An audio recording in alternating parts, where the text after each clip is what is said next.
What's happening here that's not happening anyplace else? I mean, the competitive level starts at 4 years old. Classic rivalry. Hall of Fame type coaches, great personalities. All three schools, though, they changed the game of college football.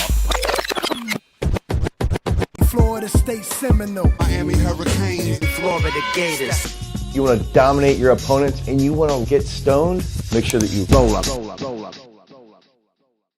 What's happening here that's not happening anyplace else? I mean, the competitive level starts at 4 years old. Classic rivalry. Hall of Fame type coach. It's the roll up, it's the vibes. It's another beautiful day in the Sunshine State, and you are kicking it with the illest. Larion, CJ, what it do? What's good, my boy? CJ, that's you over there DJing? Hit mute? I don't know. Okay, it just went away. Who was that? Silk? I think it's you. Anyways, everything's cool, man. Just came back from Orlando yesterday, kicking it with a couple of the homies. Getting some content knocked out. It feels good to be up this early on a Sunday, man. It's been a long time since I've been up. I actually got up at like 8:30 to kind of get my notes together, get my head together, and right, and, shake the cobwebs off. So, man, what's going on with you, C? Peaceful, huh? It's real peaceful. Yeah, man. And I ain't got no kids running around, so yeah, super peaceful. Already. CJ, I think we getting some feedback from you, bro. But we got a beautiful show on the way. We got Bryant Mcfadden in the hoster. A lot of transfer portal updates. We got some recruiting updates. Visitations going down. I know Miami campus was kind of jumping this weekend as well with some plenty of 5 stars on campus. So we're gonna shoot and hang out a little bit. Happy Mother's Day weekend to all the mothers out there. I know everybody's probably out and about, getting ready to go to brunch, church, wherever you may be going to celebrate Mother's Day. Happy Mother's Day. Hit the like button, hit the subscribe button, all of that, man. Show us some love. Super chat is available. We're gonna kick it in a little bit, but on some quick intro stuff. CJ, how you feeling, man? You good? That's better. Yeah, you sound great, man. Yeah, you sound beautiful. Yeah, for some reason, I don't know, the last couple shows since I've been logging on, it's not been catching my actual mic for some reason.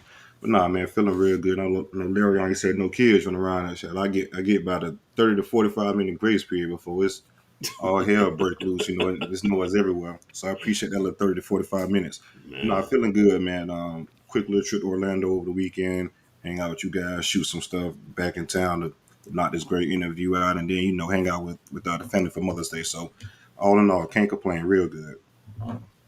Man, that going out to eat on Mother's Day is the projects. I refuse. I think I'm grilled today, bro. Yeah, it's not. I'm like, man, I don't see how y'all do this, bro. I worked at Applebee's for Mother's Day before, and we talked about this before. It's the vast.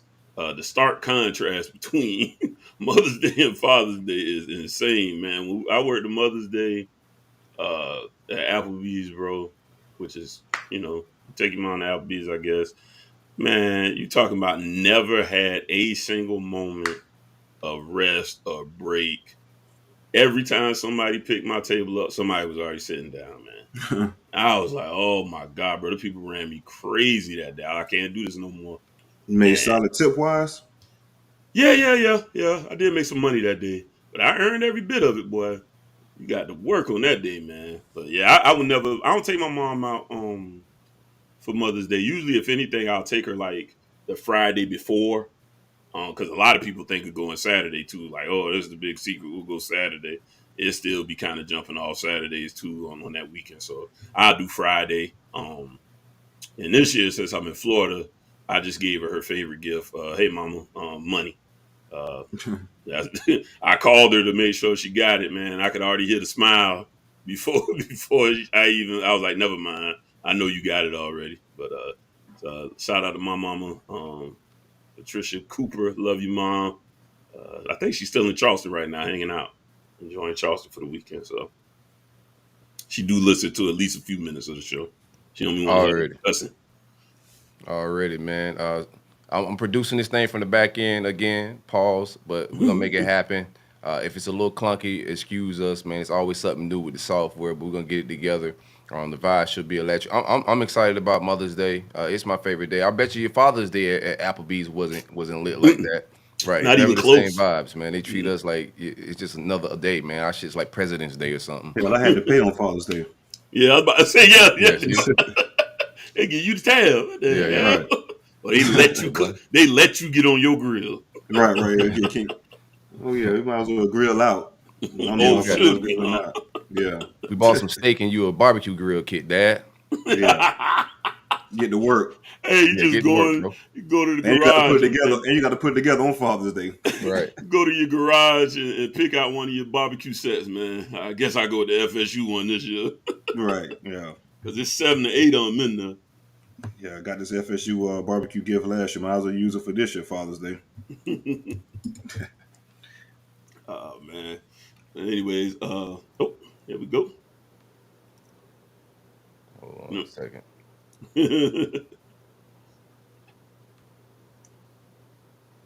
Bear with us a moment here.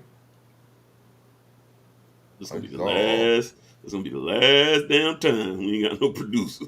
I'm telling you. At the level that he's playing at, along with AD and the additions that they have. Hold on, man. I'm about to say, why the hell am I listening to Kendrick Perkins?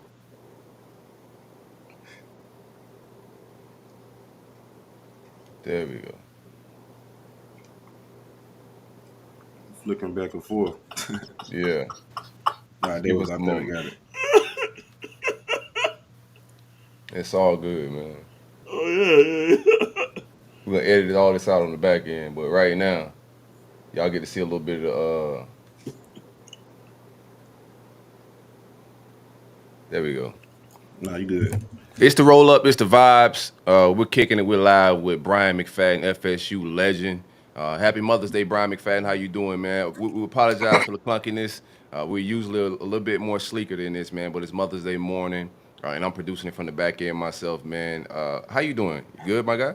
Man, I'm doing good. I'm okay with the clunkiness, you know what I mean? That's what I expect when I'm on stage with a hurricane and a gator. So, you know what I'm saying? It had nothing to do with this, son. It is what it is, man. But no, in all honesty, man, thank you for joining me. You guys have been doing a great job, quality content, man. You do your homework, you're in tune about what's going on with all three major universities in the state of Florida, man. So keep doing what you're doing.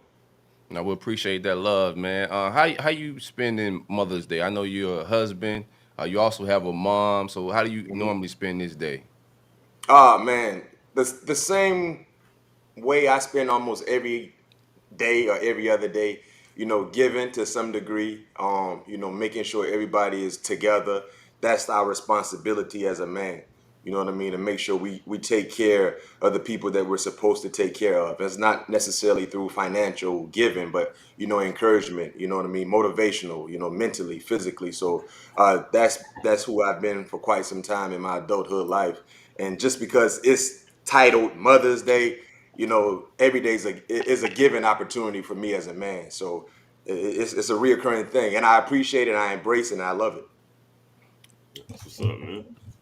So no Applebee's for you. Nah, I can do Applebee's today. Nah, not today. Not today. Do you typically go out? I know you got to coach flag football a little later, but do you typically go out to the restaurants on Mother's Day, or you do stuff for something? No, man. It's chaos. Yeah, it's chaos. Right. You know what I mean? Even if you have reservations at a nice spot, that spot is going to be flooded from top to bottom. You know what I mean? So it's chaos. But to each his own. For everyone that wants to go ahead and roll the dice and go out and be amongst the other individuals, man, enjoy yourself. But I'm gonna take a stab at it. I'm gonna take a stab at it today, man. You gonna give it a shot? I'm gonna give it a shot, man. But for me, it's like, man, I already know it's going to be a lot going on. But you know, that's what's expected. Right. Make sure you grab your gummies, bro. for sure. I'm taking plenty of that, man. What was your mom like as a young adolescent? Was she the teen mom? Was she cheering on the sideline? Like, what was her energy during your childhood with sports? Oh, man, my mom was like my superhero. She was the first person I actually saw wear a cape and handle many different things in her life. And the way how she was able to be side by side with me was nothing short of amazing for me. Extremely strong, you know, extremely strong. To this day, I don't know if my mom got any emotions. You know what I mean? And that's the kind of character she had to portray for me based on a lot of things that we were dealing with growing up. In regards to, you know, when I was coming up playing ball, that was one of the first things I told myself growing up as a jit. Probably like second, third grade, when I first heard about colleges and stuff like that, I told myself I was gonna go to school for free because I didn't want to put a burden on my mom that she didn't need in regards to trying to figure out a way for me to get to school and who's going to pay for it and things like that. So I told myself right then, early on, like, yo, I'm going to college and I'm going to college on a scholarship by any means necessary. Because I see everything that she's juggling and how well she's taking care of the things that she's supposed to take care of. So that's one of the main things that made me go so hard when I was growing up as a kid. Like, man, football was my first love, and I wanted to do everything I could to be able to achieve that first love. And I knew for me, going to school by any means necessary for free would be the best thing I can do in regards to taking pressure away from my mom. So that was my thought process. That's major. Yeah. Hope you kids take something from that, man. Help moms out. Take some of the burden off. If you have the opportunity, I promise you. Go hard, hit the books. No question. I mean, stay out of trouble. She doing her best, I promise you. Even, there's no manual to it. But, she's good-hearted and good intention, man. Help her out there. Yeah, that was real dope for sure. And you kind of, I guess you kind of led into, well, first let's introduce you, man. We got Bryant Mcfadden. I know Sippy kind of gave it to a little bit. Florida State legend, big time in South Florida legend. A lot of people on back channels don't even have anything to do with Florida State, hold you in high regard in South Florida. So welcome to the show, man. Really appreciate you. But you kind of brought into what just that little piece about your mother. Let's talk about, your childhood and coming up in South Florida. How was that for you, being, down south and growing up in South Florida? Oh man, it was amazing. So my background story for me, I was born in Florence, South Carolina, right? And then my mom got married in I want to say 94, 95. We moved down to South Florida. So I always had family in South Florida, Broward County, Dade County, Palm Beach County. So before actually moving down there, I used to always go down to my cousins in Pompano Beach, right? And every summer I used to always, I spent like 2 or 3 summers down there, like in 92, 93, whatever the case may be. And the first thing I realized, football. Because I love football. I told you guys earlier, man, growing up, man, that's all I ever wanted to do. I wanted to run into people. You know what I mean? I wanted to make people miss. So when I used to go down to South Florida, like in the early 90s, that's the first thing I realized. Football was a little different than where I was coming from in South Carolina, a very, very rural, small area where we didn't have a lot going on, a lot of opportunities. And I was like, man, this is dope. This is like football paradise for me. You know how a lot of kids growing up, they want to go to Walt Disney World? Man, I wanted to go to South Florida. Cause football, that's how much I love the game, bro. It was like, man, forget playing with toys and looking at Mickey Mouse and stuff like that. Man, now I want to look at Lawrence Taylor. You know what I'm saying? I want to look at, my uncle used to talk about Jack Tatum all the time. And I ended up doing some research on Jack Tatum. Like, yo, this man was a stone cold killer out there, man. In football terminology. All right. Right. Let me clarify that, right? So he's the beast. But when I went down to South Florida in the early 90s, I was like, man, my cousins who all went to Ely, you guys from South Florida know about Pompano Beach, Ely, a school that has produced big-time talented players. Of course, my cousin Pat Peterson went to Ely.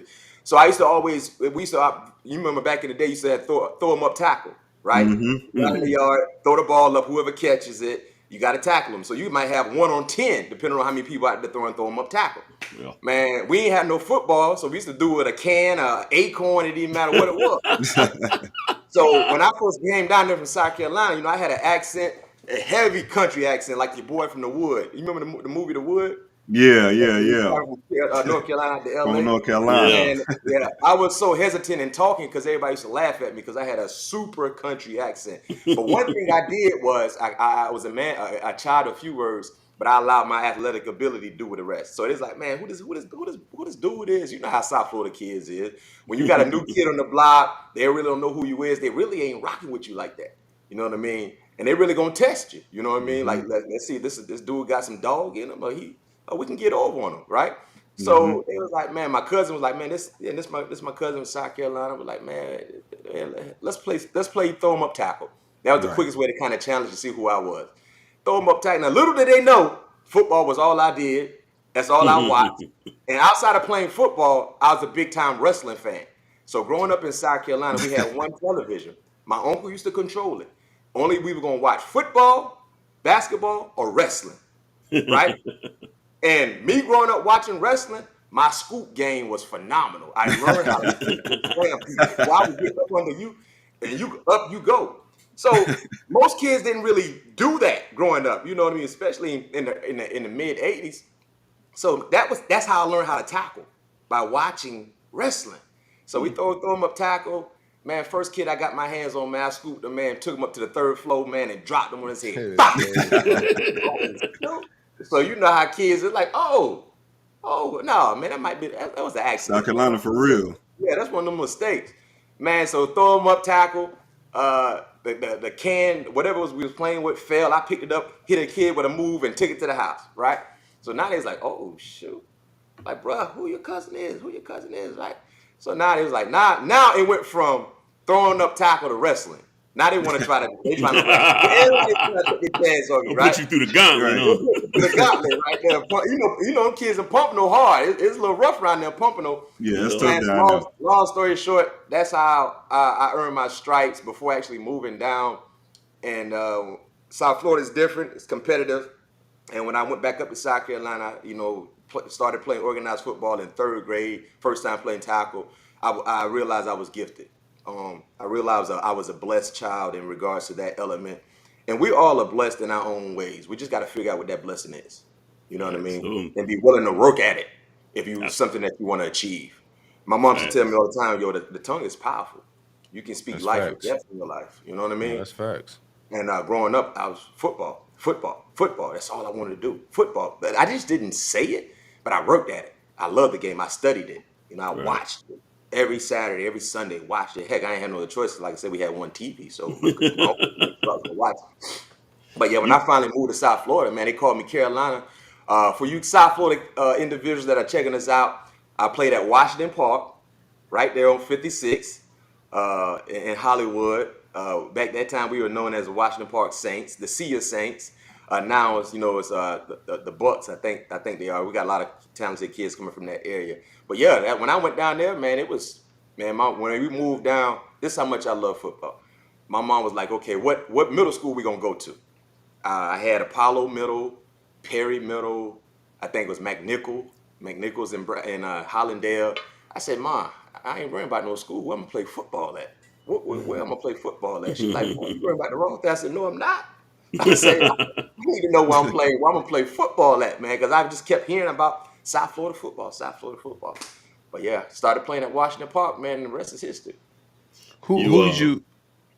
Nah, real quick, so I'll be out of the way. We used to call that pick 'em up, bust 'em up. That game you talking about? Because at first I was thrown off, but throw 'em up tackle, yeah, we say we used to call it pick 'em up, bust 'em up. But you mentioned wrestling real quick, and me and you around the same age. I got you by a year.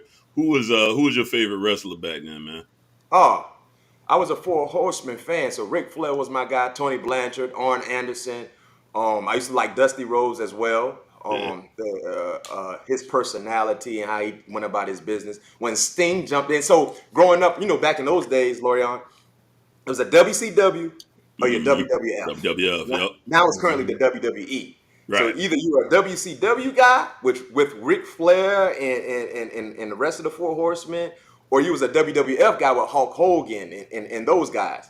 Yeah. I used to always gravitate to the WCW guys. So that was those were my favorite wrestlers growing up. I got you. Who'd you idolize or look up to on the football field, whether it's from the neighborhood, NFL? Like, who was your guy that you the poster on the wall for you? Lawrence Taylor. I grew up a New York Giants fan growing up as a child. And back in those days, if you know about, you know, the 80s and the 90s, Lawrence Taylor was hell. Himothy. And yeah, he was that guy. guy. Still to this day, I think Lawrence Taylor is the best defensive player ever. That's mine. You know what I mean? We're going to share that, bro, for sure, bro. So growing up, that's why I wanted to hit people when I played football, because I used to watch Lawrence Taylor. So if my favorite player was a guy who was scoring a lot of touchdowns, I probably would want to score a lot of touchdowns. Right. You know what I'm saying? But my favorite player was a guy who sparked fear in people. And as a child growing up, I had a lot of anger build up in me for multiple reasons. And I realized football was a sport that I can really release my anger on people, and people would applaud me for doing so. You know what I mean? It was a therapy session for me. So, and I always took on that challenge. That's why I used to gravitate to being competitive when someone challenged me because I wanted to release that anger. But yeah, Lawrence Taylor's my guy, man. 56, man. I just wasn't big enough to play his position, but he was my guy. Yeah, that was my team to play with on Tecmo Bowl. Him, Carlton Banks, man, they had that stick with that defense for sure. I used to play with Bo Jackson on Tecmo Bowl, the Raiders. Already. Yeah, that's a cheat code right there. No question.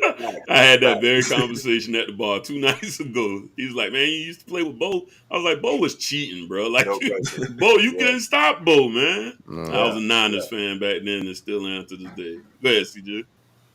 Nah, yeah, B-Mac, you just said a mouthful too about you know, a lot of people using the football field as a therapy session. You know, you hear that all the time, especially with you know, people from our background. You know, that's an outlet in regards to letting stuff out and letting that built their frustration out and you know, and doing it in a way a legal way and a way that'll be applauded by others. Yeah. Yeah. So moving on, you get to what high school did you end up going to? Hollywood MacArthur. Hollywood. So you ended up going to MacArthur. Let's talk about that, man. Transitioning from the little leagues to high school. How was that transition? And just transitioning to the high school ranks. For me, man, it was entertaining because of how well I played Little League football. Optimist is what we used to call it back then. I don't know what they call it now. You know, I had different private schools wanting me to go to their school, like Chaminade, you know, St. Thomas. Yeah, how was that process like for you? I guess a lot of people coming at you, recruiting you, and trying to get you to come to different schools and stuff like that. How was that process like, especially down there?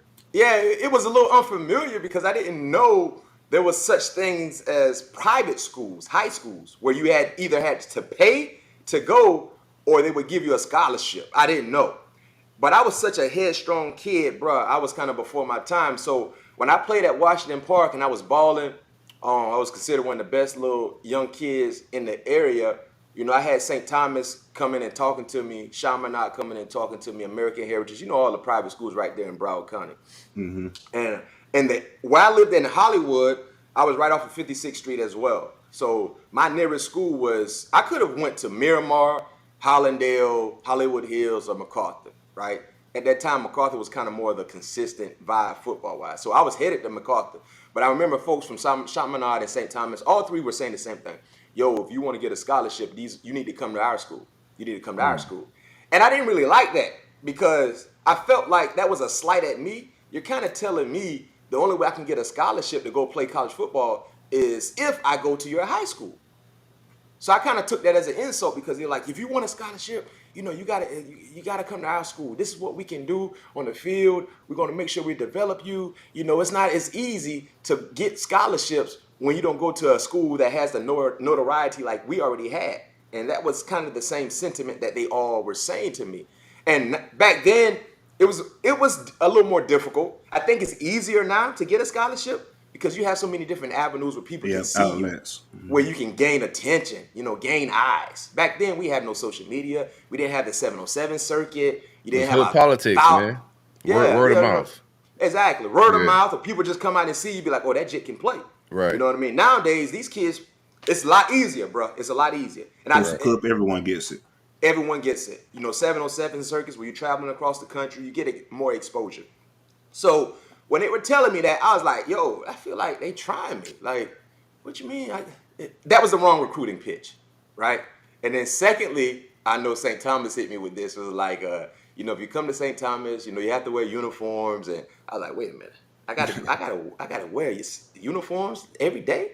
I was like, man, I don't know. And I was a kid, man, like, listen, man, I ain't have a lot. But I like to be different. I don't like to be looking like everybody else, bro. That's what we doing. You know what I mean? So that was a turn off for me as well. I didn't want to wear no khakis, no blue polo shirt with Aquinas on it every day. Man, let me rock my Levi's or something like that, whatever I can get, man, and make sure my shoe game together. But yeah, I got recruited. So that was basically the biggest turn off for me when they was telling me, if you want a scholarship, you got to come to our school. You got to come. So I took it as a challenge, and I was like, you know what? Screw that. I'm going to go to MacArthur. It's right down the block. You know, I'm going to go ahead and establish myself. And I'm going to work extremely hard. And I'm going to show everybody in the county, everybody in Broward that were saying I needed to go to a private school to get a scholarship. I'm going to show them I can get one without going to a private school. Yeah, it does depend on the kid with that because me, myself, I made a mistake not doing that for the same reasons you're saying. And I talk to my son about that all the time, where I made a decision based on what I was going to wear to school. But I remember my junior year going into my senior year, I had Pope John Paul, Cardinal Newman, King's Academy, some schools that are locally private schools here trying to recruit me to go to their school. And I wouldn't go because I had already bought a fly wardrobe for my senior year. And I was like, nah, I'm good, bro. And that was a bad decision. So it just depends. A lot of factors in play, but don't. I wouldn't get caught up in the material stuff, bro. Because No question. some of these private And you schools said that was got- your senior year, right? That was your senior year, right, Sil? correct. Yeah. Yeah. So they were trying to get me coming out of 8th grade. Oh, okay. Yeah. That's a big difference for sure. Yes, it's a big difference. I hadn't got to high school yet. I was just about to graduate, from 8th grade to go to 9th grade. Because that's when they was coming at me. But yeah, your situation, you was already in high school. You probably should make that change your senior year. Yeah, I was caught up in the flyness, bro. No, But all that, the mistake of it is you could have stretched all that fly stuff out through the weekends. Facts. It would have lasted longer. You'd have been the beast with it, man. Every time you step in the scene, go to the movies, go to the mall, man. You get something brand new. Yeah. So you get to MacArthur and you start balling out. You become the number one corner in the country, not the state of Florida, not Broward, the number one cornerback in the country. Let's back up a little bit. How did the recruiting process itself, man? Getting that first letter or getting that first offer, what was that like for you, especially going back to second, third grade, where you're saying, man, no, I want to get a football scholarship, not a football scholarship, just a scholarship in general, and your love for football pretty much taking over from there. Man, it was a surreal moment, bro. Because coming from where I came from, like a small area in South Carolina where it was drug infested, crack was heavily involved in the community, not having opportunities, living in an area where we only had 3 channels to watch, to moving down to South Florida and creating a name for myself academically and athletically, to being able to be to receive that first letter. So right. I'm going to go back to you. My first official offer, I shouldn't say this, but I'm going to say it. Because he's no longer a coach. So I started 9th grade. I played 4 games on JV. They elevated me up to varsity. I ended up starting on varsity the rest of the season, right? So going in my 10th grade year, we were horrible. We were sucking. My 10th grade year, we were 1-9, the laughingstock of Broward County. And nowadays, most kids would do what? They would transfer. Transfer. Facts, right? I didn't like losing. And we went 1-9 because we had a lot of different things going wrong. In the beginning of the year, 5 of our players got suspended for doing something they had no business doing, and all 5 were key contributors, were starters. They were upperclassmen, were starters, was beasts. Our quarterback left because he did something he had no business doing. He ended up transferring. He couldn't go to school in Broward anymore, so he ended up going to Dade. And guess what? He led Miami Northwestern to a state championship. Man, that's crazy. That was our quarterback. You know what I mean? So it was a lot that happened that led to us being 1-9. But you know how kids is in South Florida. Boy, we're the laughing stock. Oh, y'all boys suck. Y'all boys won one game, blah, blah, blah. Man, I was in my feelings the entire offseason. When football ended, man, I was in the weight room heavy. Me and my homeboy Gerard Taylor, man, who went to Northern Illinois. We was at Washington Park in the gym heavy. I was like, man, most kids will transfer. I'm like, I ain't transferring. I'm going to get it right here. Right here. We're going to get it right.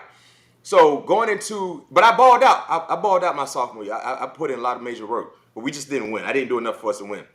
So my first offer wasn't legit, though. My first offer came from Lloyd Carr. So what happened was Lloyd Carr came to MacArthur, and I was a 10th grader. And at that time, doing those rules, you couldn't necessarily talk to a 10th grader, right? So Lloyd found a way to kind of finesse the system. And I remember he was like, yo, listen. Know, Lord, to do that. Yeah, he said, we know we just lost, because they just lost Charles Woodson. This was after the 97 championship. He's like, we just lost Woodson. I heard Woodson is one of your favorite guys to watch. I need another Woodson.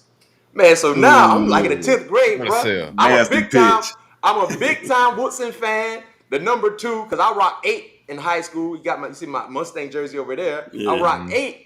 So I was heavy in the uniform. Charles Woodson with that black spat with that black tape around his waist, man. You know what I mean? I was like, that ED, as we used to call it, the Eric Dickerson face mask. I said, man. Yeah, that jack. that lumberjack, right? Yeah.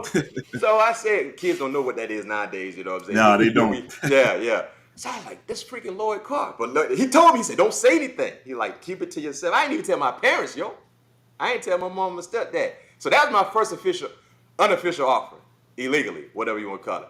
So now, that was motivation for me. I'm like, oh. Now you can offer a 6th grader. They don't care. Hey, yeah, they don't care nothing about that. But my first legit offer came from Paul Hackett from USC. Paul Hackett offered me, like in my junior year, it was like, at that time I was so excited. I was like, I'm coming. I'm going to give you a visit. A lot changed between their time and getting ready for my visit. But Paul Hackett was my first one. And what helped me was that going into my junior year, the spring of my sophomore year. So this is like April. I'm still in 10th grade, getting ready to be a junior. This was the first ever Nike camp that was ever done. And they had it in Coral Gables. Yeah, this my Nike camp. Yeah, where you get your little free Nike dry fit shirt. Yeah. Well, you get that Nike camp later. You was that dude. Yeah. So my coach was like, you've been invited to go down to the Nike camp. It was on a Sunday. So my mom and my stepdad is heavily in the church. Every Sunday we got to be in church. Every Sunday. So I was like, yo, listen, there's an opportunity for me to go to this camp. Please, can I skip church this Sunday to go to this camp in Miami, Coral Gables? Old girl said, well, you gotta ask your stepfather. My stepfather a pastor. Right?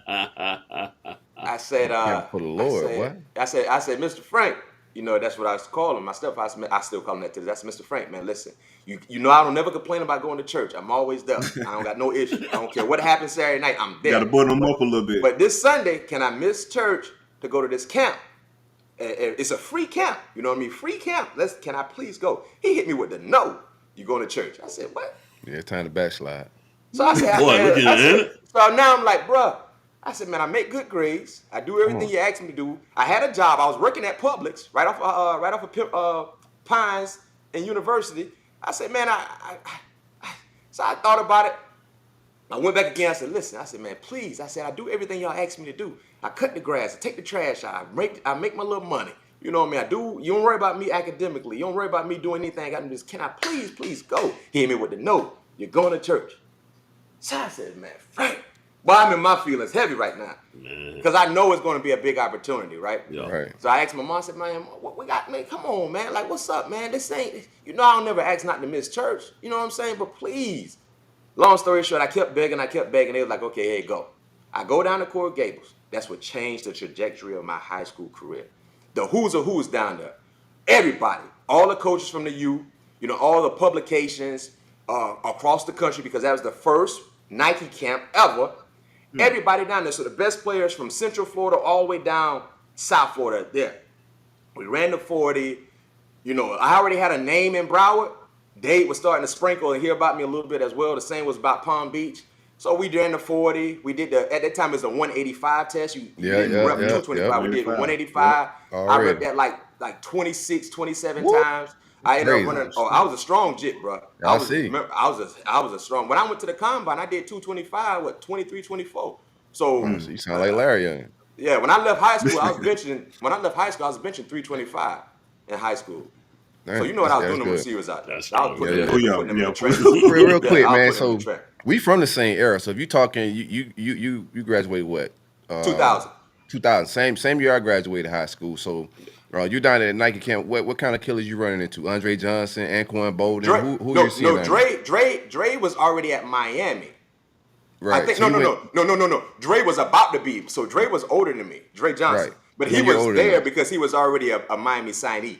Got you. Yeah. So at that time, Quan wasn't there either. It was so this had to been going to my senior year. This had to been going to my 11th grade. This was my 11th grade spring. Got you. That's what it was. Because I actually drove myself. I had license, so I drove myself to Coral Gables. I drove myself. My mom then went to church. I drove. Right. So this was April of my junior year. Okay. That's what it was, of my junior year. So those guys were ahead of me, as you mentioned. But Dre was there watching. I remember him watching. But Willis McGahee was there. Reggie Vickers. That's my cousin. I think Crudup that ended up going to Miami from Deerfield. I think Willie Roberts that went to Miami. A lot of South Florida greats that were down there at that time. And so we did one-on-one drills. The first, they wanted us to play off technique, right? So I wasn't as accustomed to off technique because I was so strong. I played bump and run. You ain't getting off the jam. You ain't getting off the line of scrimmage. It's a wrap. Right. So we play off technique. You know what I mean? I remember they ran a few little slant routes, little hitch routes. They out there trying to shake us out there and everything like that. Crowd going crazy. So I got hot. I said, man, we ain't got no pads on, man. So all this little shaking, I can't really do anything. I can't really impose my will on these kids, right here, on these wide receivers. So DB coach said, man, go ahead and choke him then, McFadden, choke him. Oh, shit. It's a different era, bro. Boy, I said, oh, boy, it's about to get ugly. I remember the first receiver was a smaller guy. And I was probably like maybe 5'11". I was probably like 168, but I was ripped. You know what I mean? I stayed in the weight room. Man, he hit me with an inside. He tried to run it was a slant. I never forget it. He hit me with a inside, outside, inside move, and I was extremely patient, bro. I was extremely patient. When I got my hands on him, man, I lifted him up and I jammed him and I shot him. And when I shot him, he stumbled. I saw him stumble and I just hit him with a forearm. Bop! Sit down. Like, oh, everybody going crazy. Everybody going crazy. So, you know how Jet says, run it back. No, run it back. Yeah. I said, no question. I said, coach, what you want me? He said, man, choke him again. I said, oh, boy. It's an error, bro. So now he gets a wide split. Remember, I told you I used to watch football so much, so I started understanding the split requirements for wide receivers. Right. Which in high school, a lot of corners don't know that. He got wide. I said, okay, you trying to run back inside on him. For sure. Yeah. So I got head up the inside on him, just being patient. I told myself, Matt, you know he's giving himself room to come inside. Just be patient. Be patient. Now, you got to realize a lot of kids, wide receivers, high school don't really anticipate a DB understanding splits. So long story short, he got inside. Got wide. I'm inside. So I was like, man, I'm going to just sit, be patient. I know he's going to try to cross my face. He hit me with these little, about 2-3 stutters outside, and then he tried to come back across my face, and I caught him. Bop! And now I just drove them to the backfield. Right? So now there's like, no. So now Butch Davis and Chuck Pagano, everybody coming down there. Everybody coming down there. Chuck that chest out. So now they had another receiver come up there, a bigger dude. So he's like, no, run it back. And he's like, man, he holding. I was like, man, I ain't holding, bro. Get off the jam. There's nothing you can do about it.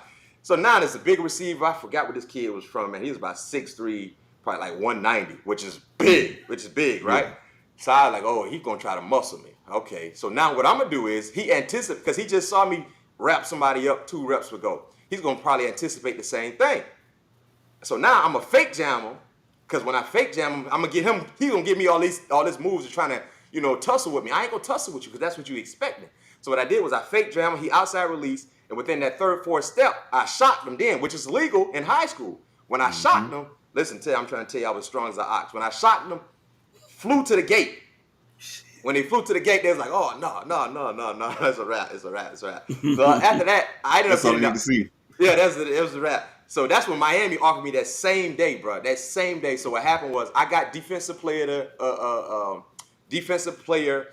the day for defense, and Willis McGahee got the offense. Willis McGahee was a grown man out there. You talking about the Willis McGahee y'all saw in a Miami Hurricane uniform was the same Willis McGahee that was had on a Central uniform. Right. Dick was big, bro. Was shoot. So he got offensive player of the day. I got defensive player of the day. And I remember when it was time to go, I think Pete, his name was Pete something that used to deal with the Hurricane program. I think Pete Rodriguez or something like that. But long story short, they all called me in the office. So I'm in Butch's office. Coach Mark was there, the D-line coach. Chuck, the guy. All the old rings was still new back then, boy. No question. Yeah. So I remember like yesterday, like, yo, man, you right in Broward.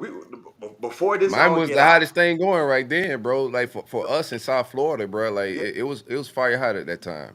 No question. So they was like, man, listen, we offering you right now. Can you? They wanted me to commit. I'm like, I don't know about committing, but I was just, man, listen. That's my first official true offer in person from a team because Paul Hackett called me on the phone. Butch, everybody's like, man, we can't let you leave, Broward. No, we got to offer you. So after that, publications caught wind of it. Everybody was talking about what I did at the camp. I became a national name that day. I started getting all kind of stuff coming to the house, all kind of offers. Everybody. Yo, I remember it like I had 2 black trash bags that you put leaves and grass in my closet, filled to the rim with letters from everybody. And that's when they was like, man, this dude in Broward, I was already causing some hell in Broward, but going into, so when then we played spring football in May, oh man, it was like, boy, I felt like I was MJ fadeaway out there, man, with the attention I was getting in practice, man. It was every day at MacArthur, bro, at practice, boy, it was a who. I'm talking about everybody, loaded. And I gave him a show every practice too. I gave him a show. So everybody started hearing about who this kid McFadden was. You know how a lot of kids say he ain't that good, he ain't that. We played against, I think, Cardinal Gibbons in the spring, and I went ham out there. Punt return to the house for a touchdown or something like that. Anytime they threw my side, it was a wrap. It was. You could have been in church, man. I was supposed to be in church. The Lord blessed me in a different way, though. I grew up in church just like that. When you said that, I had flashbacks. You couldn't get out of church for nothing. Oh, man. No question. Let me tell you, I just backslid, bro. I just didn't show up. Like, what? Listen, so I started working at Publix in 10th grade. I was paying tithes from 10th grade on up. Yep. Oh, yeah. And my little check, I only worked 2 days a week, so my little check could have been $80. But I was paying that $8. Hey, my mom used to try to get me to pay it on the gross. I said the gross. Yeah, man, net, man. I didn't get all that. Man, I was paying on the gross. I was paying them out of the gross.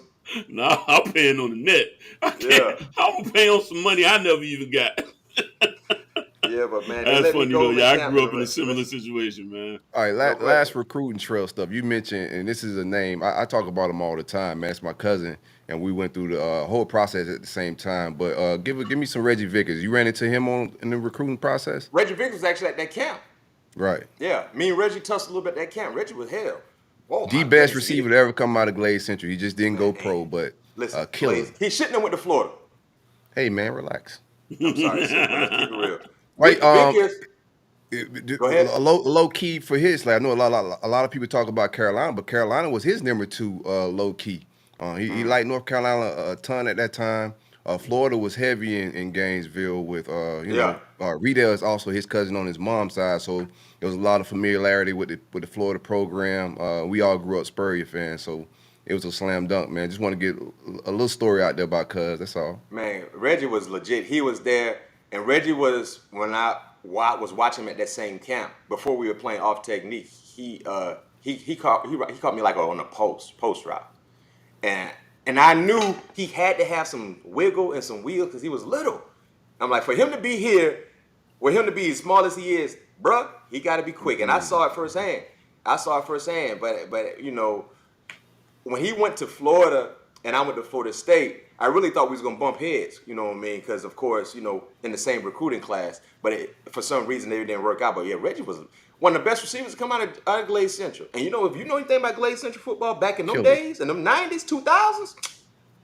If you ask Antonio Holmes, Deontay Thompson, Kevin Benjamin, Reggie was better than all of them. Yes, they would tell you, Tink, man, Tink's the GOAT. You know, that's my guy. Man, Reggie was better than all them boys that you mentioned that went on to have outstanding careers collegiately and, of course, in the NFL. Reggie was I'm trying to think, who was comparable to what Vickers, what we might have in the NFL right now. Because he was little, but he was super fast. He was a lot like Kevin Benjamin and them guys, man. Like a petite receiver, wasn't a big guy. Benjamin?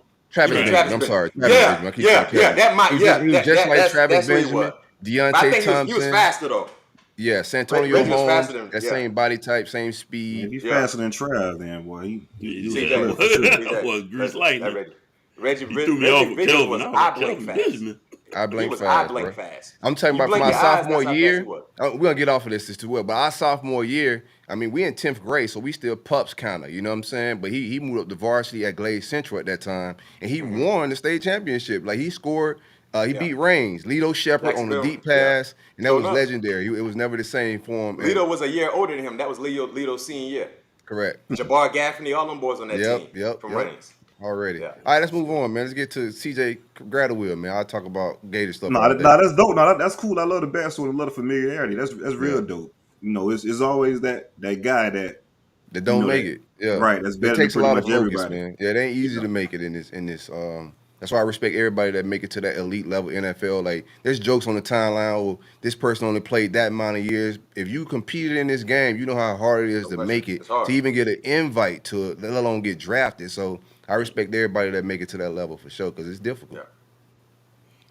Yeah, most definitely. So, B-Man, you're the number one corner in the nation. Everyone is calling, right? So you get offers from everywhere. How do you narrow your list down, and what were your top schools, and how was that process like, I guess, honing in on certain schools and things like that? The way I narrowed my list down, my top 5, it was based on defensive development, how they develop defensive guys, especially in the secondary, national notoriety, and trajectory in the program for me. So that's no wonder you went to Florida State then, right? Yeah. So and I didn't really have anyone that was really hands-on and helping me. So because I used to watch so much football, so I was kind of familiar with everything defensively, all the guys in the secondary. So my 5 visits was Michigan, Miami, Florida State, Tennessee, and Georgia. And Georgia wasn't a national known name like they are now, but I had a good relationship with the defensive coordinator, Kevin Ramsey, who was at Tennessee when they won the championship in '98. He was a defensive back coach. He was the defensive coordinator there at that time. So I had a good relationship with him. Of course, Michigan, Charles Woodson. I was a big Woodson fan. That's easy. Tennessee, Philip Fulmer had that thing rocking and rolling. National powerhouse. Sure. They had control of the SEC back then. You know what I'm saying? I'm sorry. I don't know about all that. I don't know about all that. Right when Peyton left, and then T. Martin and Jamal Lewis and them boys. They ain't have control of nothing. Peyton Manning never even beat us, bro. Deion Grant, you know what I mean? Ray Knock Thompson. They wasn't trash. Let's say that. Yeah. and I didn't. The reason Florida Spurrier came down that spring after I went to that camp, and I just didn't like Florida. I told Spurrier, don't even waste your time. I just something about Florida I just didn't like. That's why I didn't even have it in my top 5. I didn't even want to visit. Give me this something about it. What was it, man? It's just the vibe, bro. It just I was just turned off about the vibe. You know what I mean? I felt like Florida, just outside looking in, they didn't have that grittiness that I was looking for. I wanted to be among some guys who didn't mind getting in a bar fight every blue moon. You know what I mean? Right or wrong. Florida was just like the crowd in our era, bro. We had some gangsters there, man. Urban ain't got there yet. Urban ain't get there yet. Yeah, Urban ain't got there yet. You know what I'm saying? brought in some gangsters, man. We had Crowder on campus. What are you talking about, man? Yeah. And Crowder, me and Crowder was in the same draft class as well. So that was my top 5. You pee on yourself. You caught in the wrong bar. That was my top 5, and I took visits to all those schools. It came down to I took Tennessee out because Philip Fulmer, I went on my trip by myself. I had no one accompany me, and he tried to force me to commit, told me if I didn't commit on my visit, they might not hold a scholarship for me. And I was like, Coach, I'm the number 1 DB in the country. What you mean? You're not gonna, I felt like, I was like, Coach, I'm saying, if I don't commit now, I ain't gonna have no scholarship. Well, we don't know McFadden. We got a lot of kids trying to commit. I felt like he was trying to finesse me. I got turned off. I'm like, okay, forget Tennessee. And I like Tennessee. You weren't feeling country Gainesville, but you was feeling Neyland. That's how you was feeling it? Man, Rocky Top, Tennessee, bro. They had that thing rocking, bro. They had that thing rocking, bro. So, my recruiting coach, Woody, who was at Clemson now, I had a good relationship with him as well. I went to Michigan. Michigan campus, football-wise, I loved everything about it. Off campus, they had community showers, community bathrooms. I didn't like having to share. What the hell? That was before they built everything. Yeah, at that point, they didn't have it. So Michigan was out of the way. Georgia, I like Georgia. Georgia was kind of trying to put that Champ Bailey role on me, like we looking for a new champ. I just didn't. Georgia was like Champ did a lot at Georgia. Yeah, but I was like, if I go to Georgia, I'm gonna always be. They're at best 3rd in the East, behind Tennessee, Florida, and I didn't know exactly where they were gonna go because they were talking about rumors of might getting a new head coach. So Mark Rick ain't laying you with the Bible study pitch. Mark was still at Florida State. He was. Oh, he was still at Florida State. Yeah, he was still at Florida State. Who was at Georgia at the time? Was it Donahue? Donovan something. Dooley? No, not Dooley. I don't even remember. No, it's too far back. Yeah, I can't remember. It was Donna something. But my top 2 was Miami, Florida State, right? So Florida State. I love it. Miami, Florida State. I go to Tallahassee, graduation weekend, right before they get ready to play Virginia Tech in the Sugar Bowl. Oh, man. Well, I'm in the moon on Saturday night. Oh, they cheating. Boys, they got Fleet of Peter. I'm in the moon in the section with P-Dub. All are great. I'm like, man, what is this? This real life? I said, boy, December the 3rd, bro. I know it wasn't December. It was like almost around Christmas time or after Christmas, whatever it was. But long story short, they getting ready for bowl prep. Yeah, they getting ready for bowl prep. Hold on, don't fast forward. Yeah, you got to talk about an official visit now, baby. Let's talk about that. Rewind back to the moon. I know P. Dub had them things in that VIP, man. What it look like, bro? Boy, listen. So my whole trip, I got a chance to watch practice. I'm around the great Mickey Andrews, a legend. Just hearing how he's coaching the guys, seeing the development in the secondary, I was already like, yo. Now, growing up, I hated Florida State. I didn't like anything about Florida State growing up. You know what I mean? I was a Clemson fan because, I was born in South Carolina. Mm-hmm. Florida State used to beat Clemson all the time. I hated them for that. But my recruiting process, things changed. So I go to Tallahassee. I remember the first night we went to a spot called Lucy Ho's. So Lucy Ho's was held at a venue where it was a Chinese restaurant. Right, but they turned it into a party at night. Yep, and they had a sorority and a fraternity party there. Oh, it's off Marlboro, right? Yeah. I know what you're talking about. They call it Lucy Homes, right? Okay. So they had the sororities from FAM, Florida State, everything. Man, listen. So I go in there. So I'm coming from South Florida. There's a lot of diversity in South Florida. I went to high school in Hollywood. We got everything. Caribbean, Dominican. We got all kind of different vibes. Boy, I go to Tallahassee. I said, Lord have mercy. What is this? Boy, I'm talking about the who's or who in there. They smelling good, looking good. Yes, sir. So now them boys on a high horse right now. They about to go play the national championship game undefeated. You know what I'm saying? So Tallahassee's rocking. Man, I go in there. So at that time, they only had five official prospects on a visit. I was one of them. So it was a small weekend, so we getting all the attention. I'm the number one DB in the country. It's like, man, everybody's saying, we got to get this dude here. Whatever. Jesus Shuttlesworth weekend, baby. I already know the vibe, man. What? So I'm coming from South Florida, so you already know I'm iced up because you know how they take care of the kids down there in South Florida who balled out. That public check wasn't getting this ice I had on. Yeah, big no question. I ain't had a Cuban, but I had my gold around my neck. I had my gold. You had a herringbone? What you had? Oh man, I had like a little small herringbone with a lion head. I had a lion head. Yeah. I had my watch on. You know what I mean? So I'm like, man, okay. I'm coming from a place where I'm exposed to a lot, but boy, they was in there stepping. That hell was swinging. Them deltas, them AKAs. I said, shit. I said, boy, this lifestyle different. Then that Saturday night, they kept talking about, we're going to go to the moon. So they had practice earlier. Coach Andrew, I spoke with Coach Bobby Bowden, the legend. You know, it's like I was talking to a freaking superhero, just talking to him and telling him my plans, what they want to do with me and blah, blah, blah. Man, so there's like, man, we're going to the moon tonight. Graduation weekend. If you know anything about graduation weekend in Tallahassee, it's a big deal. I'm in the moon, man. Graduation in Tallahassee is legendary. Oh, my goodness. It was cold outside. I go in the moon. Man, they went to playing that Florida music before you know I ain't had no shirt on. All my clothes. I just got jewelry and a big back. That's it. I'm out there, man. Listen.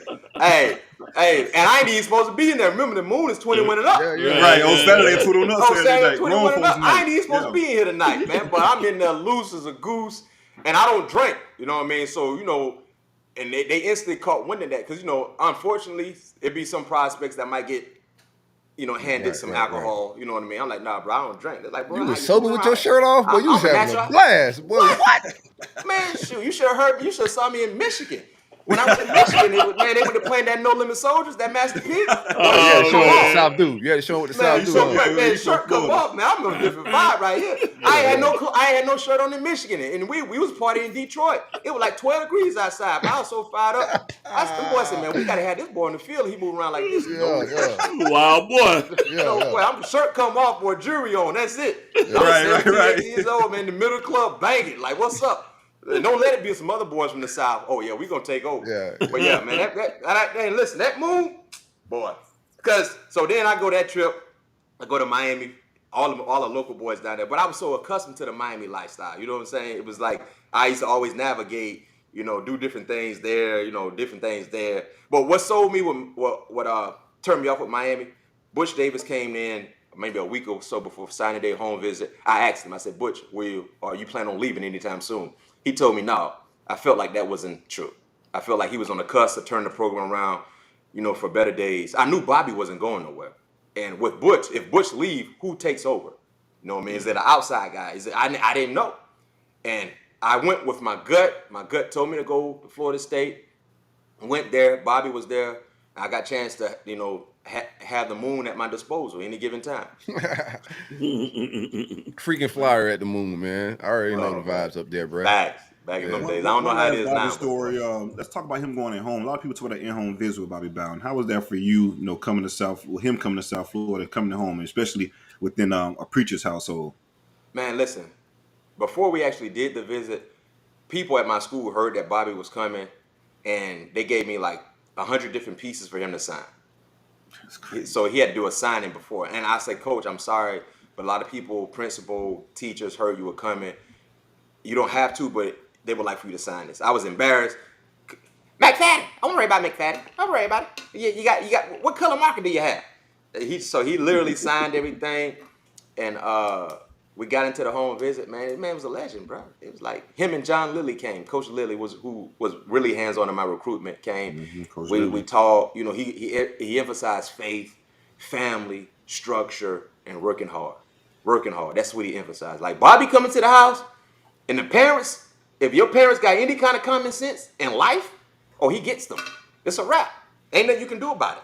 I mean, he go to talking that talk, man, with that accent and talking about, you know, the togetherness and what he does in regards to off the field and trying to keep your son in the right direction. I mean, it's a wrap. And the crazy, Bobby was older, but my little sister who went with me to Tallahassee on my visit, she was 3 years old. And I remember I did an interview with Bobby years ago when I was retired from one of my podcasts I was doing for Florida State. And during the interview, he asked me, because, you know, Bobby will forget a player named quick. He asked me, he said, well, Mac, how's your little sister doing? It kind of confused me for a second. I said, listen, I thought, are you talking to the right person, Coach? You know, this B-Mac, this McFadden. I said, my sister? He said, yes, didn't you have a sister accompany you on your visit? Bro, this was like in 2017, 2016. I said, dang, Coach. I said, yeah, she doing good. He said, I remember that. Man, that made me feel so good. Because I know Coach Bowden, forget the wide receiver who caught a touchdown last week against North Carolina quick on his game show, on his pregame show, postgame show. Alzheimer's sitting in a little bit for Coach. Man, but Bobby was a living legend, bro. Bobby was a living legend, man. Yeah, for sure. That's dope. Well, I know we got to kind of hurry up and get you up out there pretty soon. Let's get to Florida State. I don't want to skip any stories within Florida State. So you come to Florida State during a time where they're stacked, right? There's players everywhere. 2000. Right, players everywhere. So a lot of the practices was tough, and it happens all the time with FSU, Miami, and Florida. When we talk to you guys, like most of the practices are harder than the actual games because of all the talent you guys have. So give me a physical practice story. Give me something that was just one of those days where guys just going at it. Just give me a physical practice story over that dope, man. Let's I'm gonna tell you, when I first got to Florida State, I was an early enrollee summer. I was doing summer school, and so the guys were gonna be throwing footballs, you know, getting ready for practice, training camp practices. So this is in the summer. This is like early, like in June or whatever the case may be. So by this time, you know, some of the guys that saw me, we was out there practicing individually doing our own thing. So we doing one-on-one drills. Right, so you know me, Chris Wenke out there at the quarterback. He got some of his receivers. So one of my homeboys, Leroy Smith, he was the other incoming corner in our recruiting class. So he was out there. He knew me. I knew of him. And at that time, I didn't know. You know, he was like, man, who this dude is? Like, he's number one corner in the country. And Leroy was from Quincy. He was like, man, this dude ain't better than me. Who this dude is? So Leroy, it was another dude who was a walk-on that was doing one-on-one drills. He was getting routed up out there. So Leroy thought that was McFadden, right? He's like, oh, this dude, he's sad, man. This man. That's the number one guy they talking about right there? Oh, this man, he's trash, boy. Yeah, I'm good. So I hadn't got a rep yet. So I was warming up because I had just came from a class. I was warming up, got my wife beater on, you know what I mean? Got my gloves. I'm ready to rock and roll. I'm about to, because they hadn't really seen me on the grass. I was like, this is my opportunity. My first opportunity to showcase who I am, man. The presentation is gonna be big. So I said, I gotta let these people know, like, look, I'm here to shake up some things. So Chris Wenke at quarterback. I remember it's like I can't remember what receiver I was going to. Chris Wenke at quarterback. I said, man, forget this. I'm putting my hands on him. You know, I'm putting my hands on him. You know, I told you I was strong as an ox. Receiver came up there, jammed him. Bah! They on the ground. I'm on top of him. Like, what's up? Right? So Wenke said, what? So receiver's like, run it back. So everybody like, who that dude is? They thought I was from fam. They thought like I was an upperclassman from fam because they really didn't put my face together, right? It's like, oh no, that's McFadden. That's the dude from Broward, Hollywood. So they run it again. Bop! I'm jamming. Like, what's up? What's up? So Wanky done cuss me out. Let him get into his route. Let him get in his route. So I'm looking at that's Chris Wanky. In my mind, I talk back. I spoke back to him in my mind, but verbally I ain't say nothing. I just kind of like, all right. In my mind, like, bro, who you think you talking to? This is his job. I ain't let nobody off. Yeah, I say that internally. I ain't say that for everybody here. He's like 40 years old, bro. You gotta watch how you speak to somebody. Like, let him get into his route. Let him get into his route. Stop holding. I'm like, I ain't holding. I'm a grown man talking. Hey, so now they start seeing like, oh, Jit out here like putting them hands on folks, right? So I'm feeling good. So now my homeboy Leroy, he's like, oh shoot, that's McFadden. So now he's like, bro, you the dude from I said, yeah. It's like, oh man. So now because he told me this story later on. I didn't know. He's like, oh shoot, but I gotta really get myself together. So story, I'm feeling good now. Freaking Anquan comes up, right? So Let's I said, go. I said, I want some of this right here. So you know, guys will usually run up. So guys, I ran up there quick. I said, well, I want this seat. I want this seat. Because, you know, I already heard about Quan in the South Florida. And then remember that year in 99, he did his thing, right? He did his thing. So Quan comes up. I said, yeah, but I'm about to put these hands on this boy here. You know, Quan was always a big dude, physical dude. So I'm like, we about to get in a fight. This is about to be a fight line of scrimmage. Yeah. Man, I go up there, man, and I'm in my stance. You know, if you play the cornerback, they always tell you don't get in your stance and sit in the stance too long. Because if you get in your stance too long, you can be uncomfortable. Right. So I'm sitting in my stance, and because I was just so hyped up. I'm sitting in my stance, But I'm in my stance too long, so I'm looking like, dang, is Wanky going through the motion? What's the freak going on? So now I'm kind of leaning on my heels a little bit. I'm leaning on my heels. Yeah, boy, you about to take oh man, they done got the ball in play. Quan hit me with it. You know, Quan was super quick, bro. Hit me with that. I'm already kind of on my heels. I ain't got no balance. I can't get no jam. And bam, follow. You follow or you push you? No, what happened? A little bit of both. I was kind of off balance, but then when he engaged me, I was trying to put my hands on him. And when I did that, it was just, that's all you heard. Yeah. And he hit me with a swim, pop. And I done fell. I was like, oh.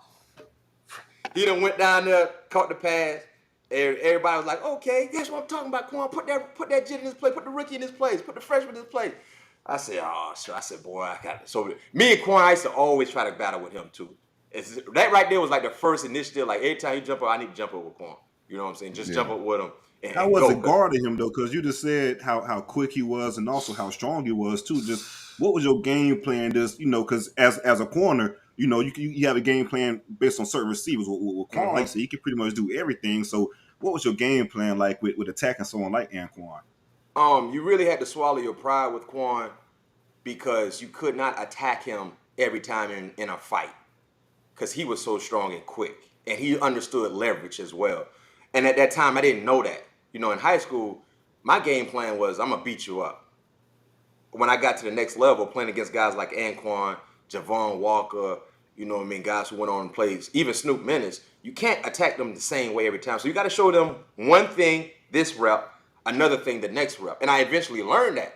But early on, I wanted to fight. I wanted to get in there and like, let's go. Because I felt like I was stronger than every man I went against. And that was kind of the case, but that doesn't mean you will always win. Right. Especially when I got to the next level, because you're playing against guys like Terrell Owens and, grown men. A guy like Steve Smith would take you to the woodshed if you ain't careful. It don't matter how much you benching. It was just about they had different strength and they knew how to use their strength to get into what they needed to do, right? So with Quan, now sometimes you might want to tussle with him, or sometimes you might want to make him think you want to tussle and try to cover him. But he had a great combination of size, quickness, and speed that he could create separation. He never was known to be a burner, but he understood angles, and he just, he's twisted up, explosive, but not real fast, but explosive. No question. And he'll run by you if you caught sleeping. The amazing thing about Anquan was, because we all played in the same era, Quan played quarterback from middle school all the way, 8th grade, starting quarterback at Polk, and he went all the way. So when he got to Florida State, they recruited him as a quarterback to be real. He was itching to get on the field. So to watch his transition so fast, as a guy that watched Anquan doing some summers, he was a quarterback, but he would let somebody else throw the ball around. He line up a receiver. To see that transition so fast just speaks on the type of athlete he was, because he could have played safety and been just as good, man. He was just a freak athlete. No question. Straight goon. Goon. That's a perfect word. Facts. All right, so we get through FSU, man. I don't think B-Mac, once you got into your mode and starting to playing, it was a wrap. I don't think you gave a touchdown your last 2 years playing football. I gave up one touchdown in college. One touchdown. And a cover 3 against Wake Forest on the road. Got lackadaisical. I was in position. Didn't think the quarterback was going to throw the ball, and he threw it. Number 80, I forgot his name. I never forget that. That's the one touchdown I gave up freaking in college against Wake Forest in cover 3. Red zone. I got cussed out like a dog too. Dang. Talk about that though, man. People talk about the tough love that Mickey Andrews gives. Let's talk about that for a second. Just Mickey Andrews as a coach is giving that tough love. If you can get through his coaching, you can make it in life. And some of the things he was trying to emphasize to us then, we didn't understand it, but I understand it so much now, and I'm thankful. Mickey Andrews was like, if I can't trust you to make good grades and be accountable in the school, how can I trust you to do what you're supposed to do on the football field? That's it. Simple. Coach Andrews used to tell us all the time, like if I got beat out there, if I missed a tackle, you know why you got beat? I'd be like, why, coach? Because you wanted to get beat. So what you mean? Because if you didn't want to get beat, you wouldn't get beat. If you didn't want to miss the tackle, you wouldn't miss the tackle. You do things you want to do, and that's in life in general. When it doesn't happen, you didn't want it to happen. It's simple. Stop giving me these excuses. If you want to make the tackle, you're going to do everything in your power to make the tackle. And we knew that wouldn't be 100% accurate all the time. But if you understand that mentality, you'll get it right more than you'll get it wrong. Right. And that's what he emphasized, bro. And that was a standard. Like Mickey Andrews, man, when I first got out there and started really playing, I'll never forget it. I think we were playing North Carolina. And I finally in the lineup. I'm on the side with Florida State. And Mickey Andrews said, hey! He talking to their offense. Got a new DB out here. Throw it to his side. Let's see what he got. Now, I'm fresh in the game. My blood ain't circulating yet. I'm like, coach, whose side you on? Right. What we doing? What you mean? Tell him to throw it to me? What do you mean? You supposed to be coaching me? Throw it over here to 8. Let's see what 8 got. In my mind, like, coach, you tripping. Right? End up they threw it to my way, not that particular play, but a few plays later, I gave up a slant for about 8 yards to make the tackle. He kicked, bring me out of the game. Get out of there. It's like, coach, what happened? I want to see you fight. I'm like, coach, man, I made the tackle. No, get out there. I want to see you fight. No excuses. You're supposed to be better than sliced bread. Let me see it. I didn't understand, but he was trying to create a standard in my mind to dominate. Tapping in, that mindset. Yeah. Yeah. So he took me out 2 plays. He brought me to the sideline. Let me see you and get in there and get in the fight. Let me see it. Let me see you fight. Let me see that South Florida. Threw me back out there. And eventually we started to understand each other. And by my junior year, oh man, I couldn't do no wrong. Man, Andrews was like, man, go ahead, do it however you want to do. You want to play bump, you want to play off, whatever you want to do. You know what I mean? However you want to do it, it's up to you. It's a lot of great FSU DBs that came before you. Was there any mentorship or any guys? Terrell Buckley. T-Buck. I understand Prime gets that label as the best defensive back ever at Florida State. T-Buck had 21 picks in 3 years. 21 picks in 3 years, bro. And what didn't start out the gate either. Like ultimate playmaker, one of the best to ever do it. That's how I learned the 3-step concept was from Terrell Buckley. Watching film with him when I was at Florida State. You know what I mean? And he would just kind of tell me certain things to watch for. And if you remember, one of his biggest celebrated plays was the pick against Elvis Grbac against Michigan, where he read that 3-step read on that out against Desmond Howard, took it to the house. So Terrell Buckley, I still talk to T-Buck to this day, man, was very, very influential in my career at Florida State. Did he give you a lot of, my bad, see, I didn't mean to cut you off. Did he give you a lot of advice? Was it personal? What was your guys' relationship like? All of the above. T-Buck was actually at my house when I got drafted because he was living in South Florida. Remember, he used to play for the Dolphins. Right, so he he's at my house when I got, that's the kind of relationship I had with T-Buck. Just talking about certain things about the game. And even to this day, you know, I mean, we still chat. We used to talk everything, not just football, but a way how to maneuver off the field as well. Right. That's fine.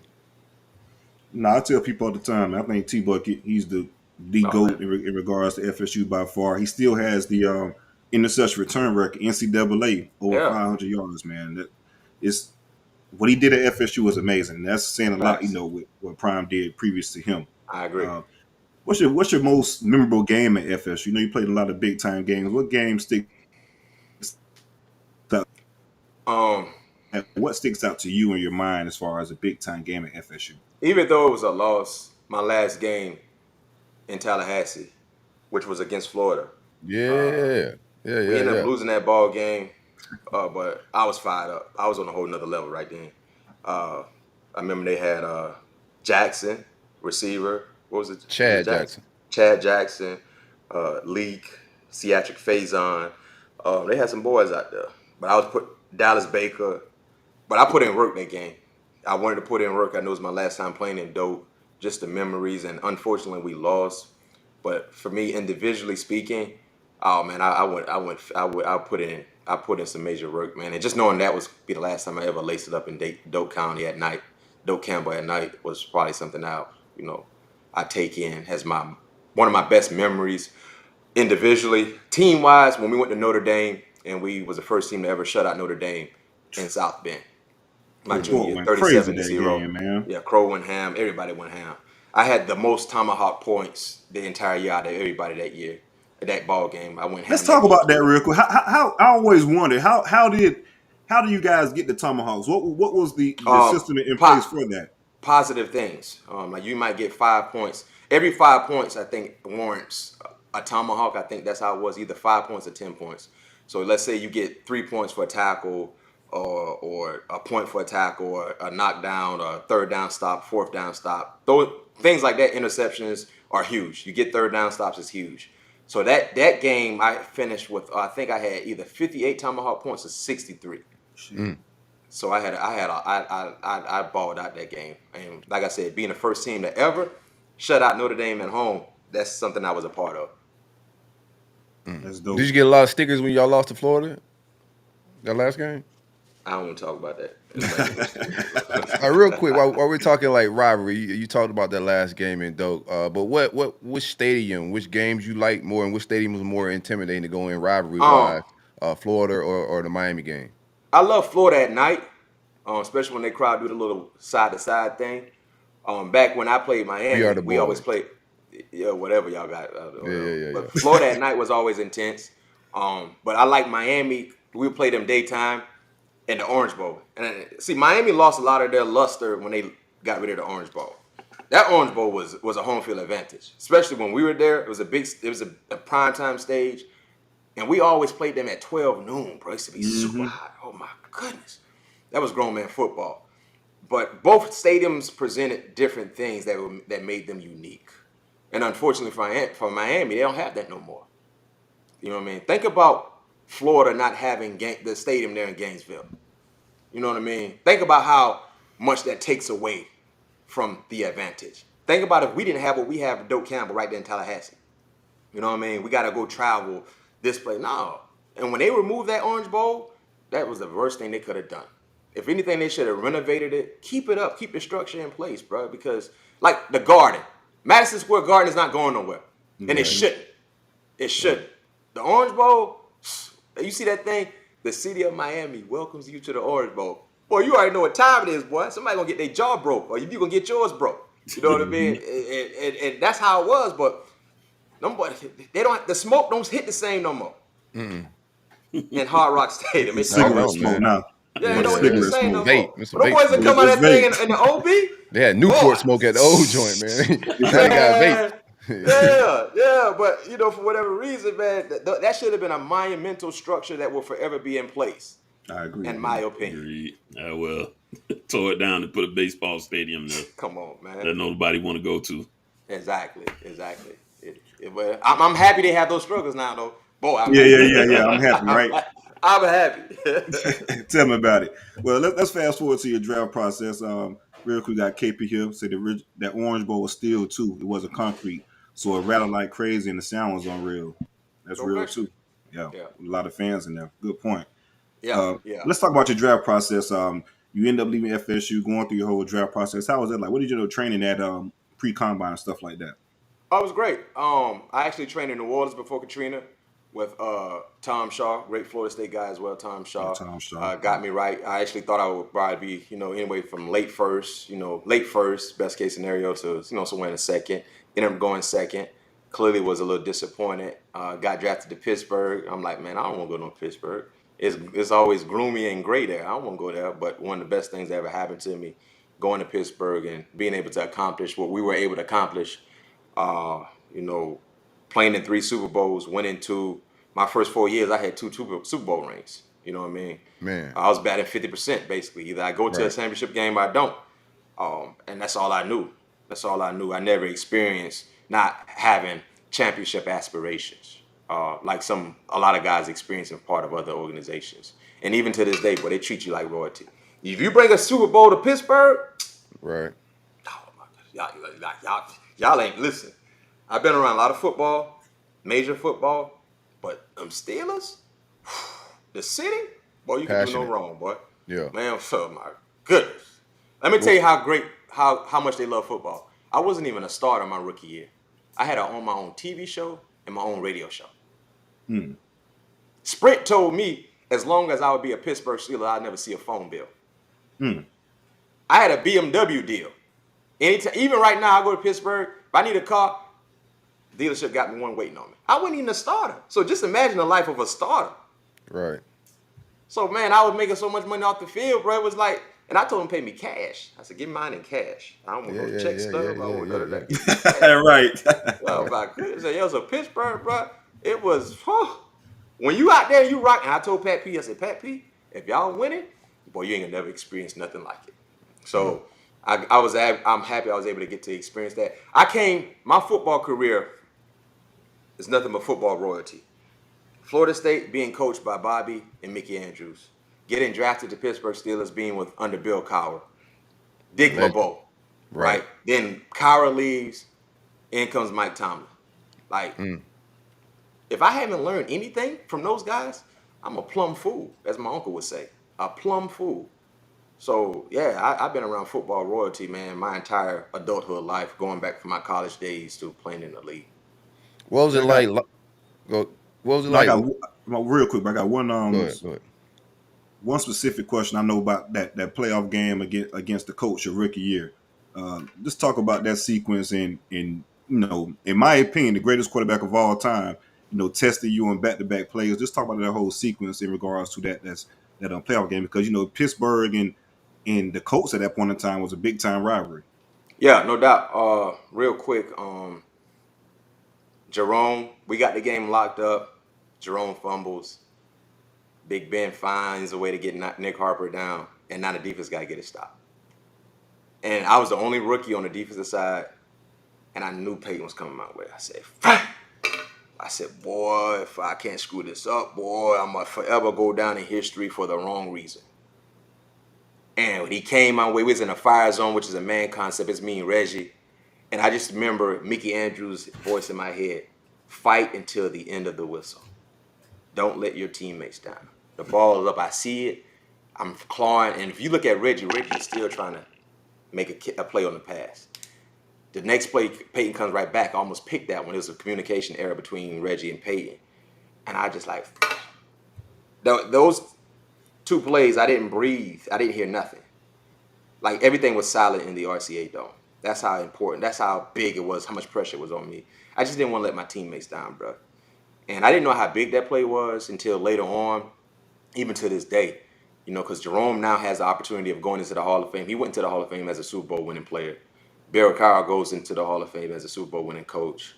We became the first organization to get 6 championships, but you can't get the 6th if you don't have the 5th.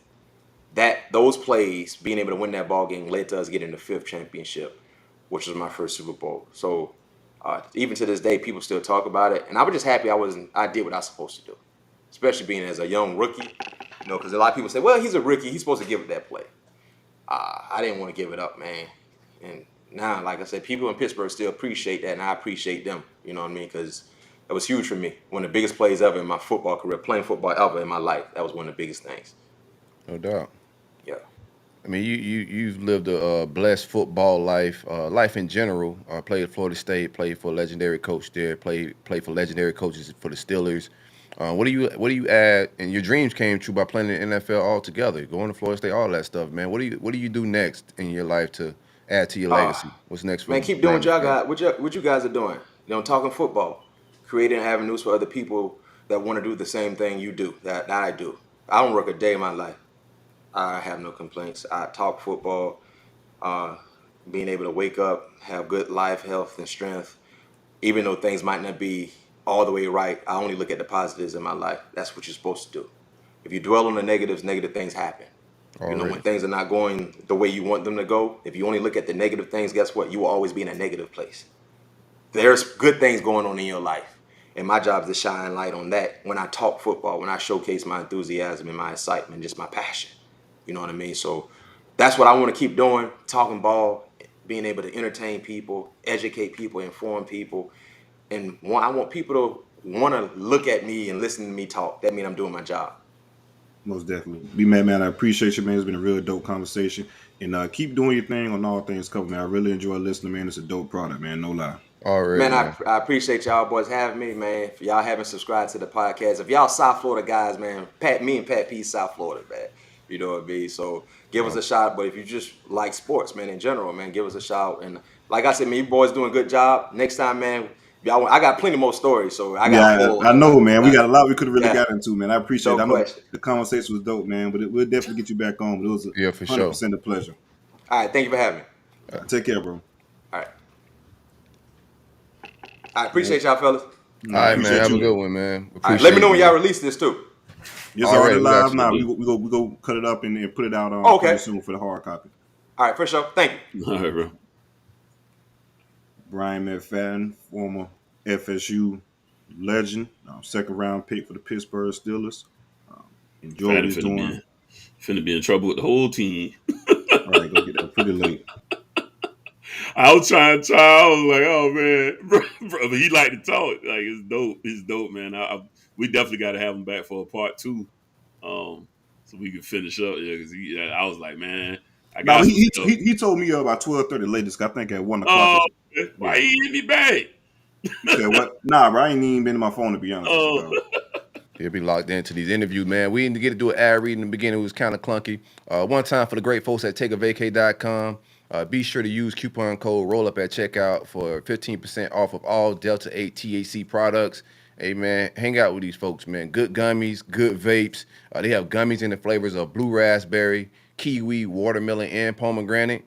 I'm vibing on 2 gummies right now. Straight cruise control. I don't like to put the kush up, doing this show no more. So we vibing. They also have vapes in the flavors of cherry pie, bubblegum OG, blue dream, and shroud nana. And if you can't take any THC products, we got something for everybody.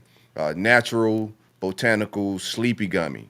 It's derived of ashwagandha, lemon balm, and melatonin, and other natural botanicals.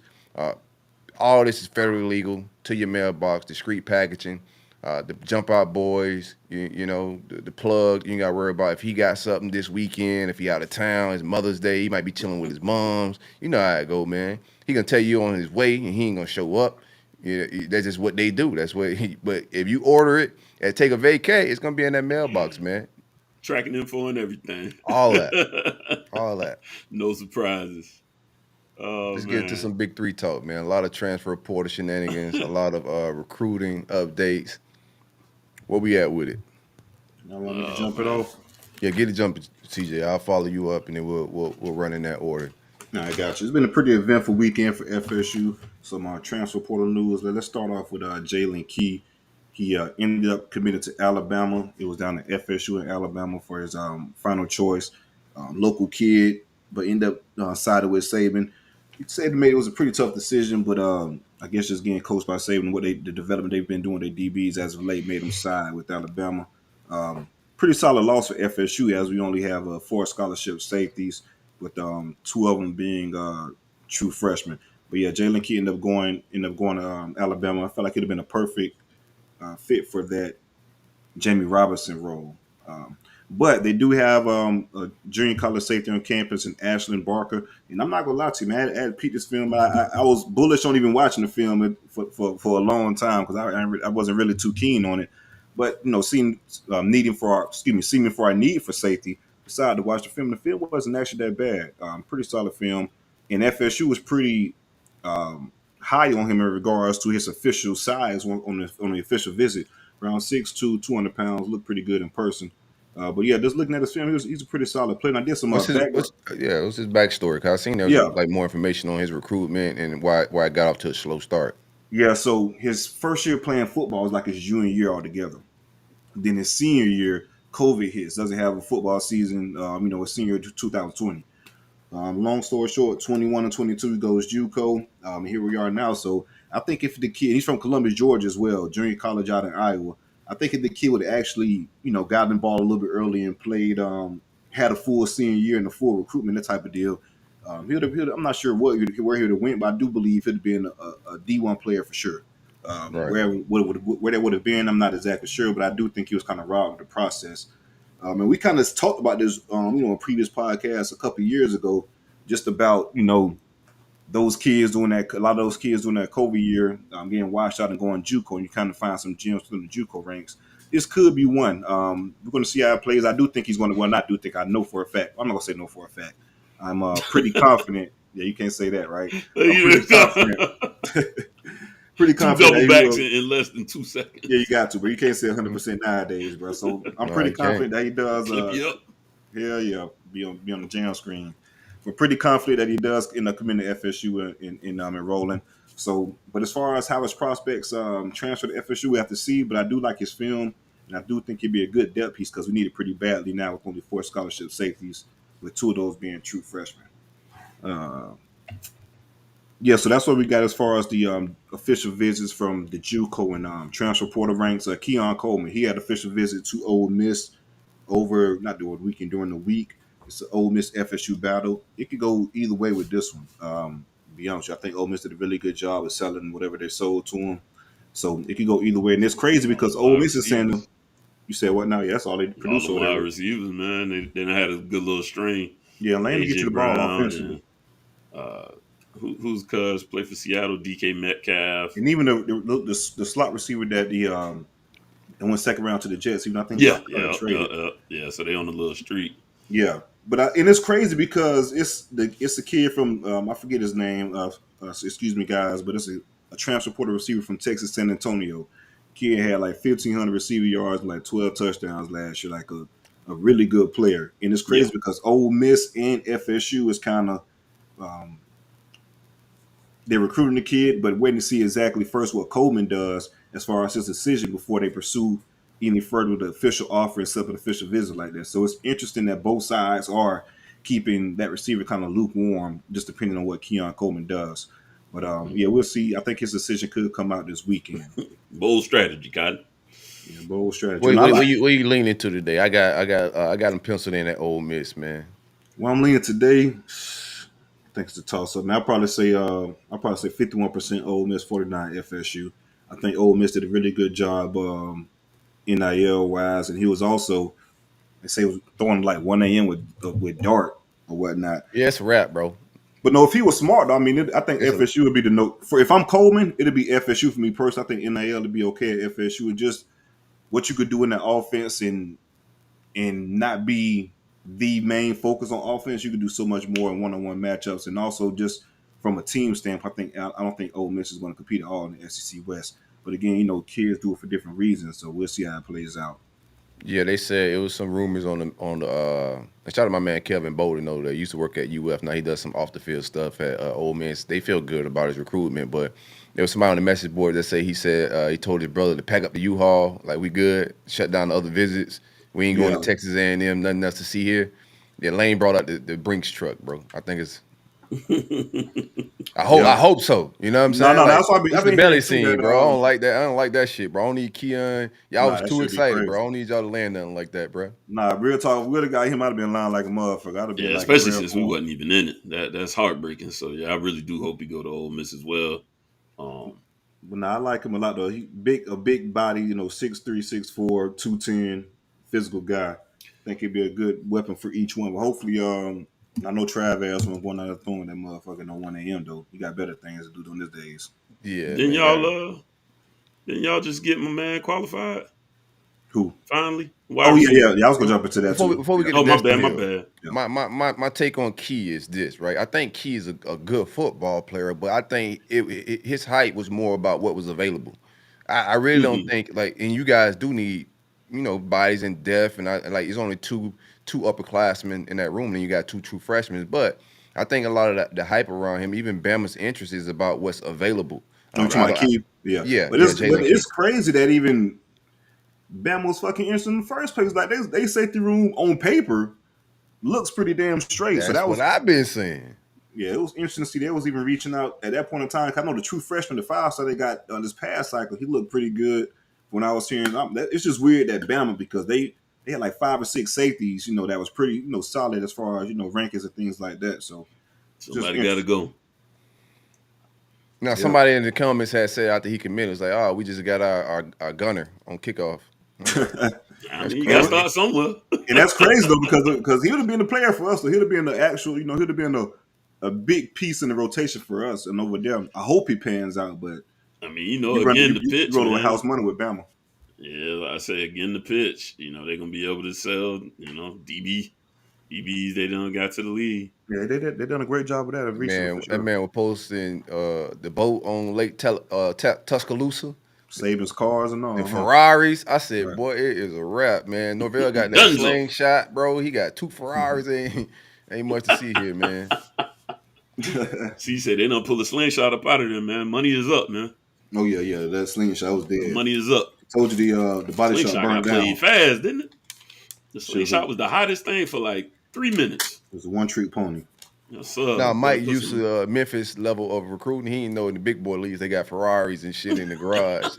It was new money for Mike, so he. Mike said, "Yo, these kids will have fun on this." Hey, when I real talk, Mike, his actual car is a range, so you gotta put in more years, man, to get it's a little different. The boy garage a little different. The range is cool. But the Ferrari's a little different. I don't know how this helped the kids. Like they be excited about Saban's Ferraris. Like what? Like that shit ain't got nothing to do with you. Yeah, but that's what everybody want to do. Take pictures. This is what I did. That's what the kids want to do. That's something I never want to do. Flex with somebody else, though. Eventually, somebody gonna know it ain't mine. Show me the player's car. What kind of car this? They got them too. Yeah. Show me the car that safety driving. I want to see that. Yeah, and they drive. All the players got nice. Even if it's a lease. Every school, all these boys are driving big boy whips. I was at Florida's spring game. I walked into it. Went from scooters. I remember the days was a bunch of scooters in the lots. Now you pull up in that lot, right? Scat packs, big boy Benzes, G-Wagon. I'm like, man, this lot look like the professor lot, if anything. Right, for real. The professors ain't riding that good. The professors got some checks out though, boy. Yeah, you're right. Get 10 and whatnot. But yeah, they're probably smart enough not to buy them cars. But that may be a thing. Too. You see a nice Camry out there, Honda Accord. Dependable. How many miles you got on that Camry? 238,000. Right, still ride like a champ. I'm trying to tell you. All right, let's get back to the show. We get sidetracked, man. No, hey, y'all hit like and subscribe while y'all chilling. Like and subscribe, comment, all of that. Share us on Twitter. And tell your mama Happy Mother's Day, man. Yeah, I will. Yeah, definitely will. So that's where we at with the transfer guys in regards to that. Let's get into some high school guys. And I do want to highlight another high school guy, Destin Hill, man, 2021 receiver. He finally is on campus and enrolls at FSU. He was greeted by Greedy Vance. And that was pretty dope moment. Those two played together in high school. So to be reunited. It was also a picture of those two standing together. And Greedy is a small corner, about 5'10", 185, but Dustin was just towered over him as far as that, 6'2", legit 6'2", around 200 pounds. Looked pretty good. His head coach said he's been working out for the past 6 months in great shape. And also, even though he hasn't, it's been 2 cycles since he's played, high school football. He doesn't turn 19 until later this year. He was a younger kid doing his senior year. He was 17 upon graduation and things like that. So it's good to have him on campus and see what he could do. He was my number 1 receiver, regardless of position rankings, things like that coming out of high school during that class. He has a lot of during this high school tape. He reminded me of, and he's from Louisiana as well. He reminded me of Jamar Chase a little bit. So it's definitely good to have him on campus. Hopefully, he gets acclimated pretty quickly. I don't want to put expectations on him year one because you miss.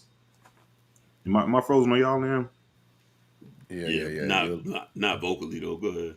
I finished this tape now. Reloaded. But yeah, my apologies. But yeah, if you miss, I don't want to put too much on him this upcoming season. He missed 2 years, this, that, and another. I think it'll be an acclimation process for him in order to get up to speed.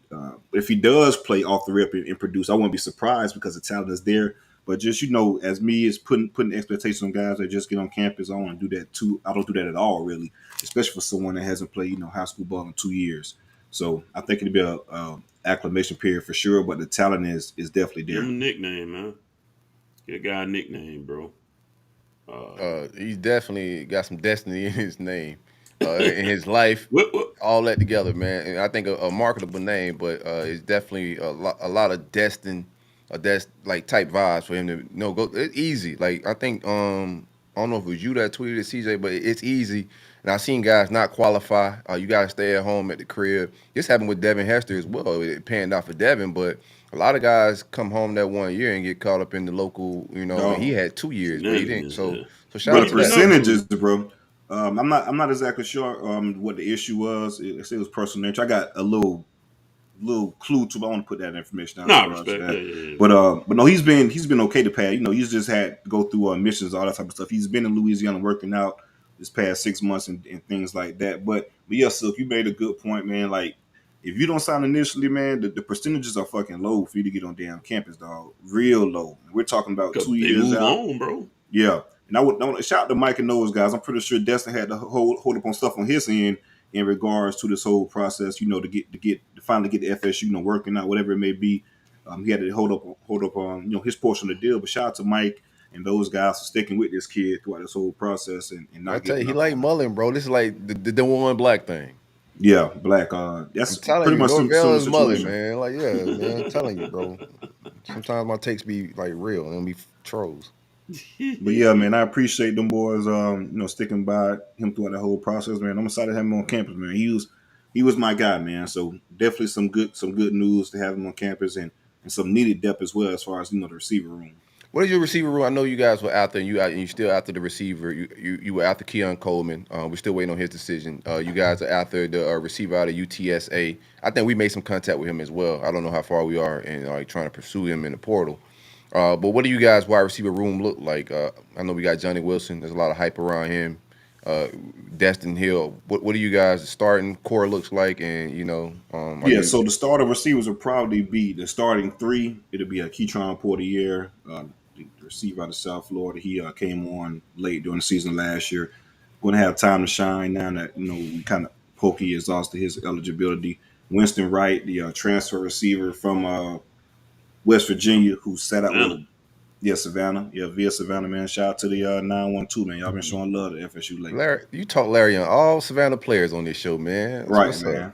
Only thing he was doing was lying about Mary J. Blige. Now he gets right. Real player from the city. That's crazy, man. False claiming Mary J. You know what? I'm gonna do? I'm gonna have a no cap, bro. I'm gonna have about 4 of the homies call up. Yeah, man, you gotta have them boys. We're gonna send some pictures and all. We're gonna put pictures up and standing with Mary and all. We gotta verify. That was a good call back there. So, God, boy, you on your thing today? Hanging out a little bit, man.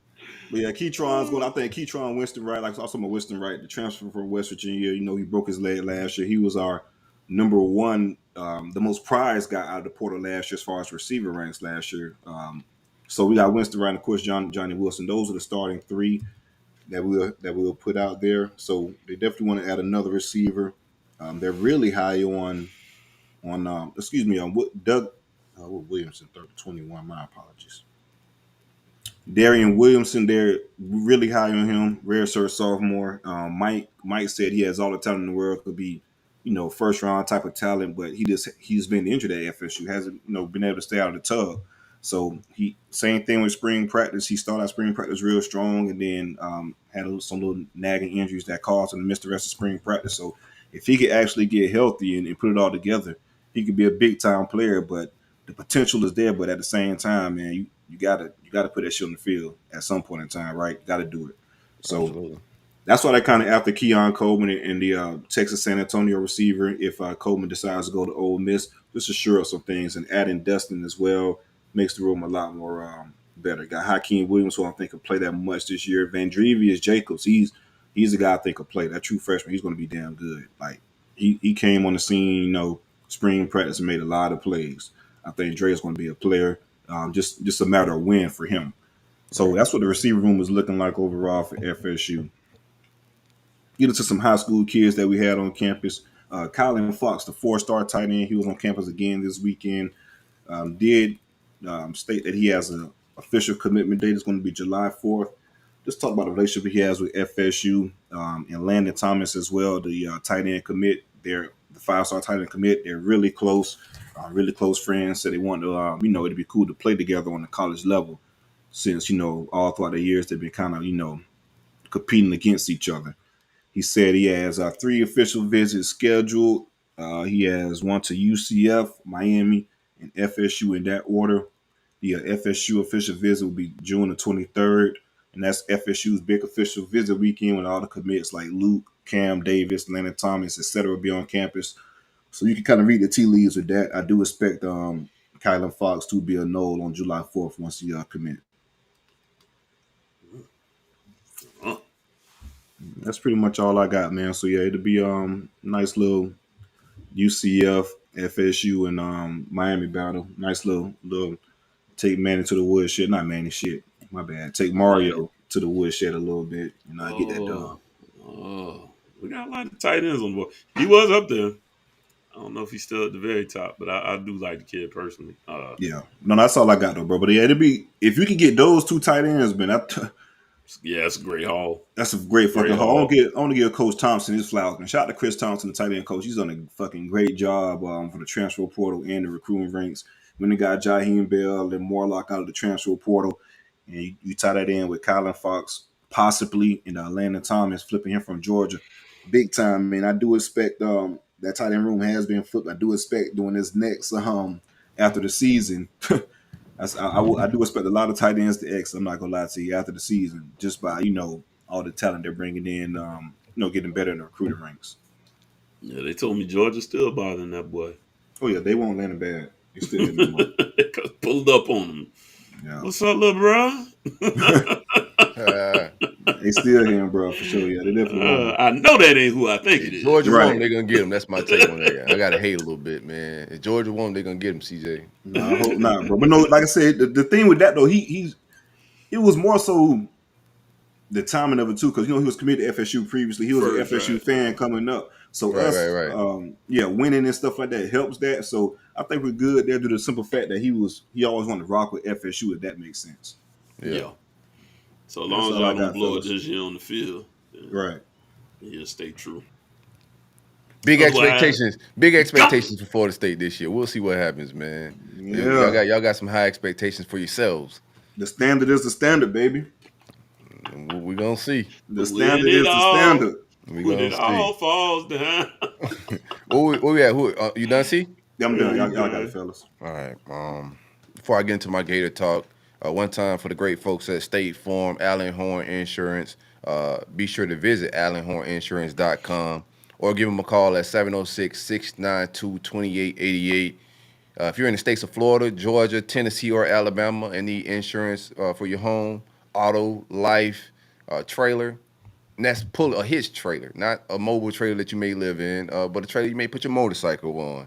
If you live in a mobile trailer, no slight to you, I grew up in a trailer, man. It's all love, but I don't think State Farm insures it. But if you want to insure anything else in Florida, Georgia, Tennessee, or Alabama, hit my man Alan up.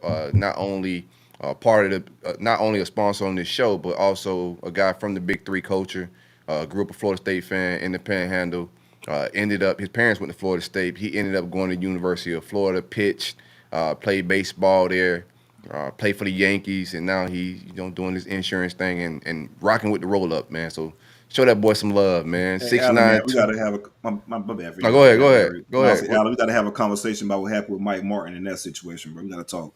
Me and him had that conversation. We're gonna bring him on and do a show with Alan before he could break it down. But he grew up a Florida State guy, ended up a Gator, man. We upgraded his life. See, you know what I'm saying? Never look back.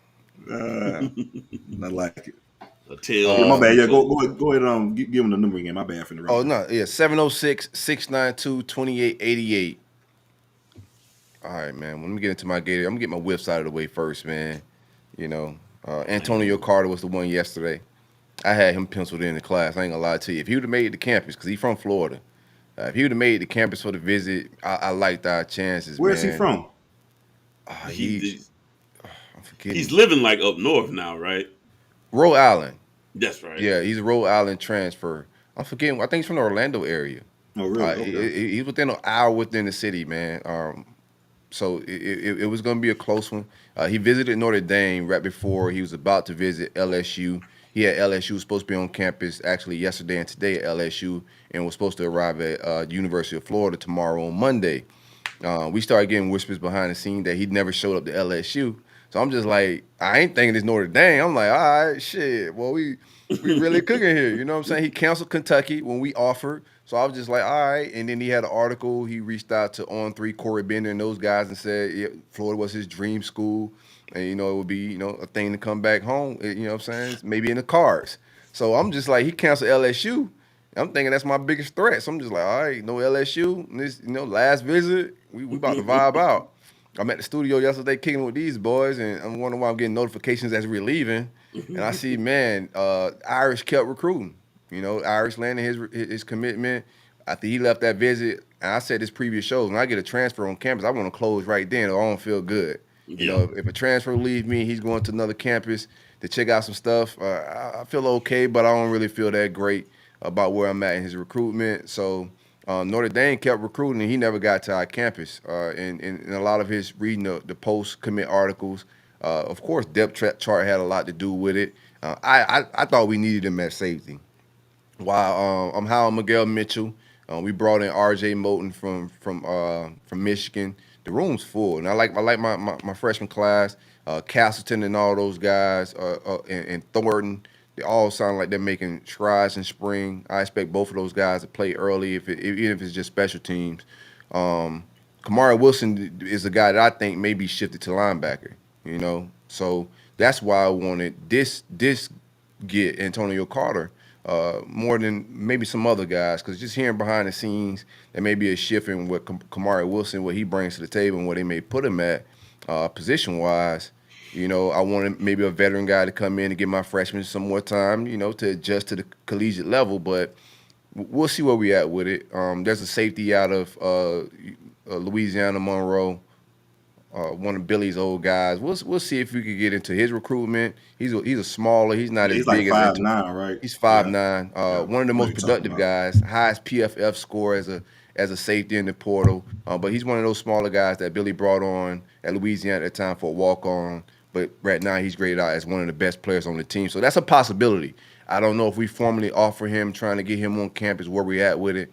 But I still wouldn't mind adding a veteran safety into that room just to give my freshmen some time to transition to the collegiate game.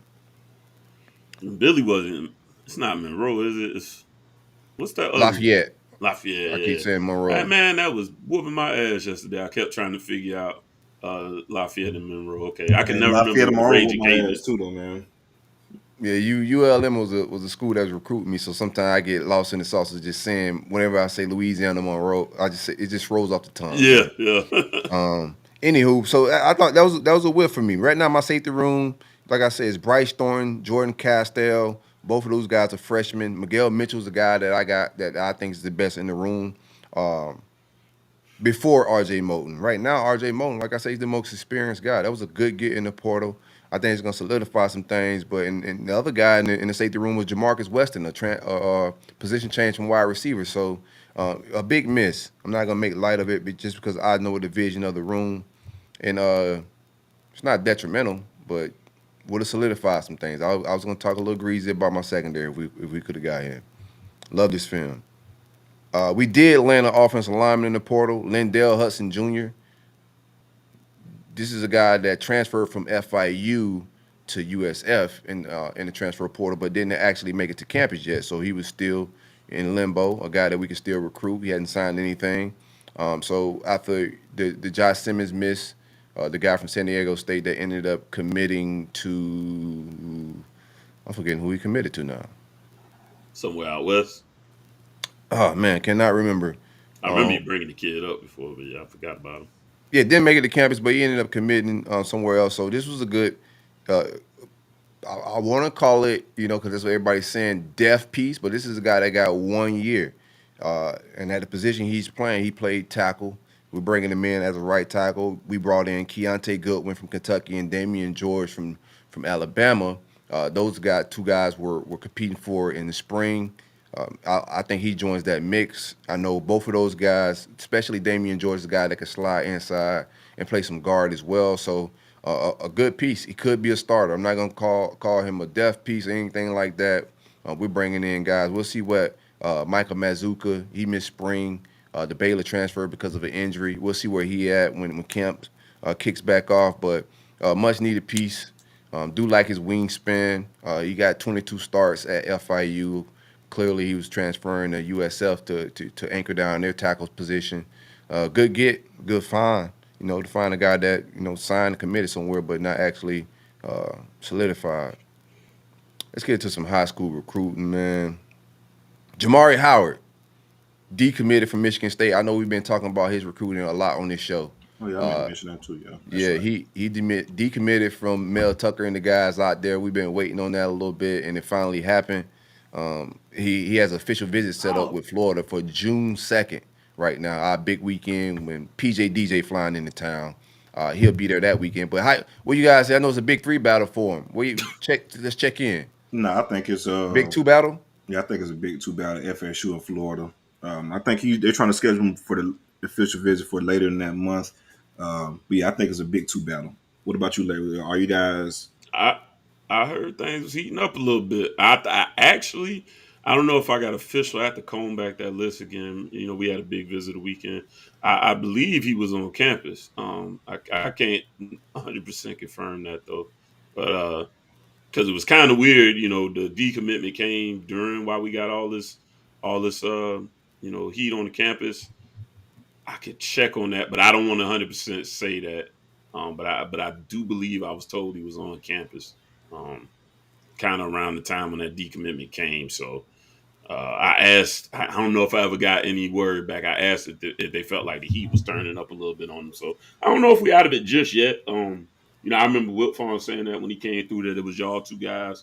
If there's any truth to that, which like I said, would kind of be weird that it would align that way. We'll see.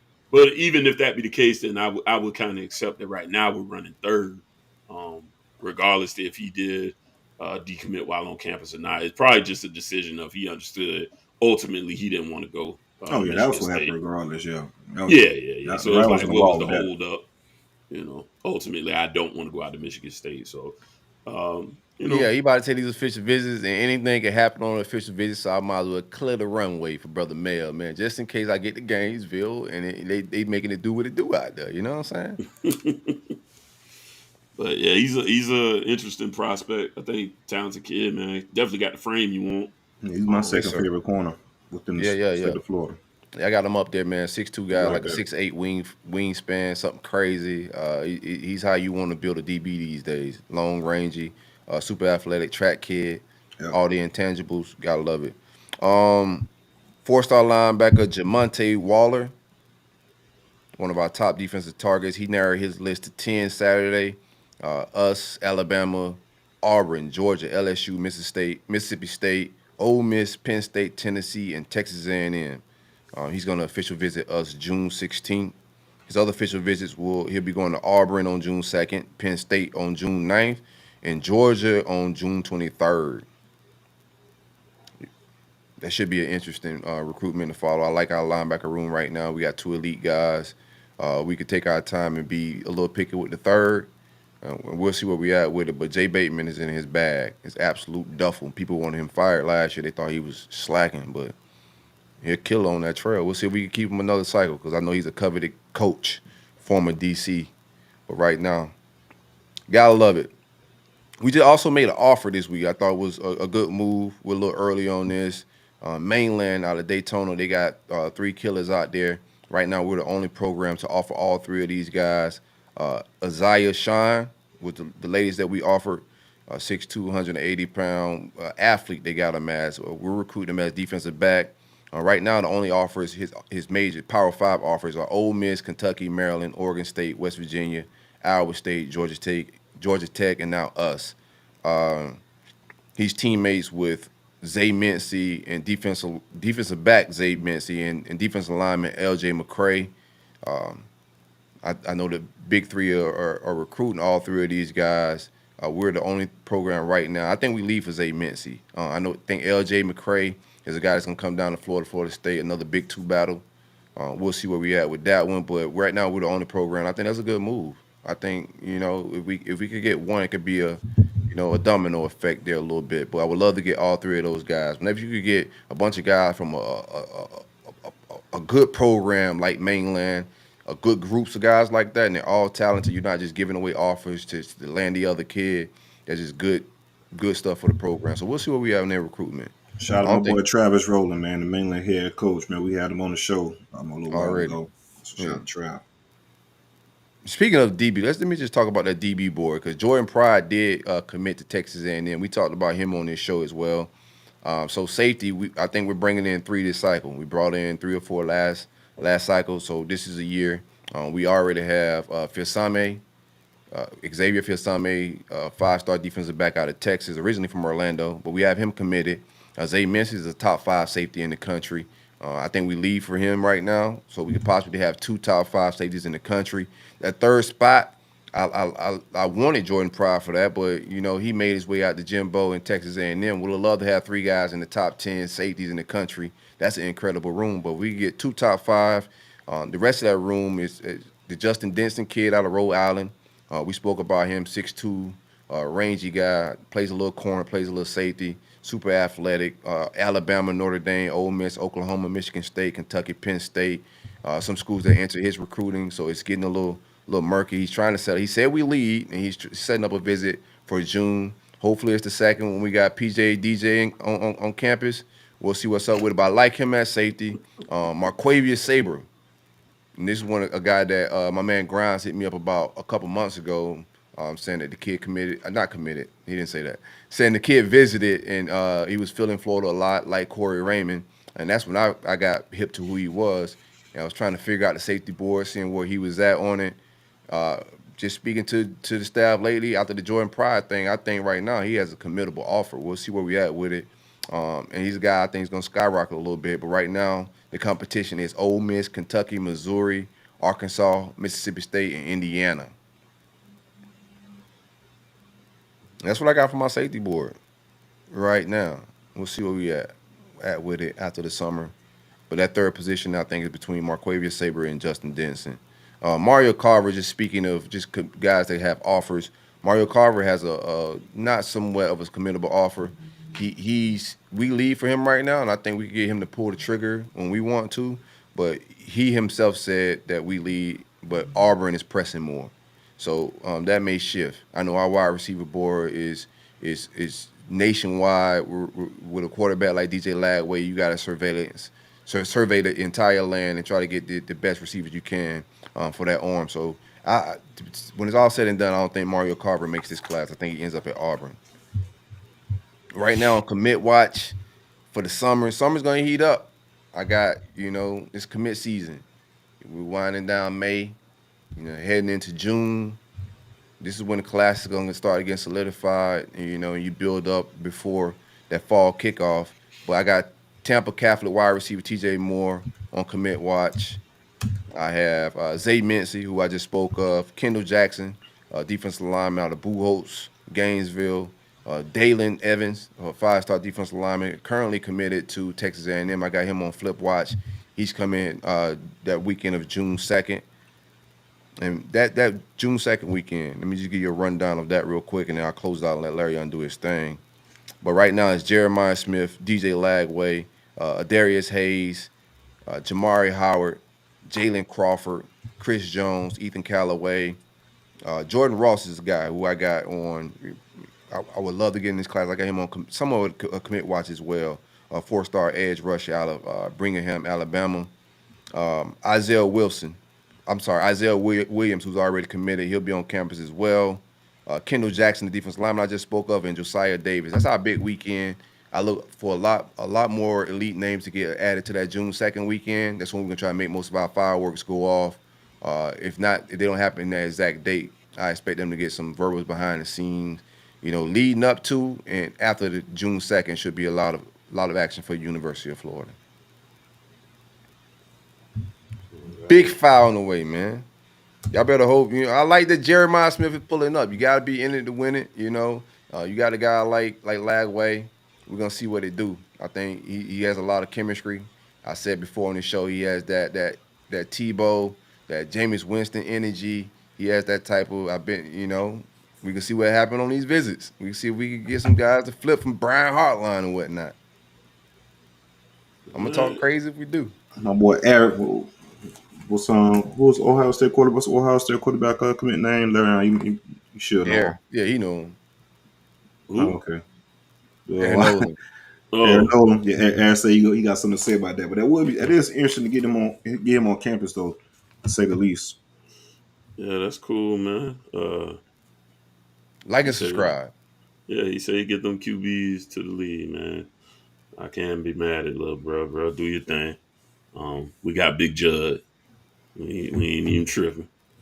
Judd was out there ripping it up at the Elite 11, bro. Yeah, man. Shout out to Judge. Judge getting counterparts, man. Y'all got a wide receiver in the Judge as well. Yeah. Y'all judding it up, boy. Yeah.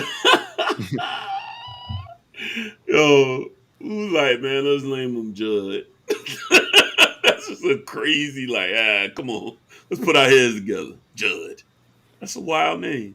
That's his real name, or is it like Chuck? I think it's his real name.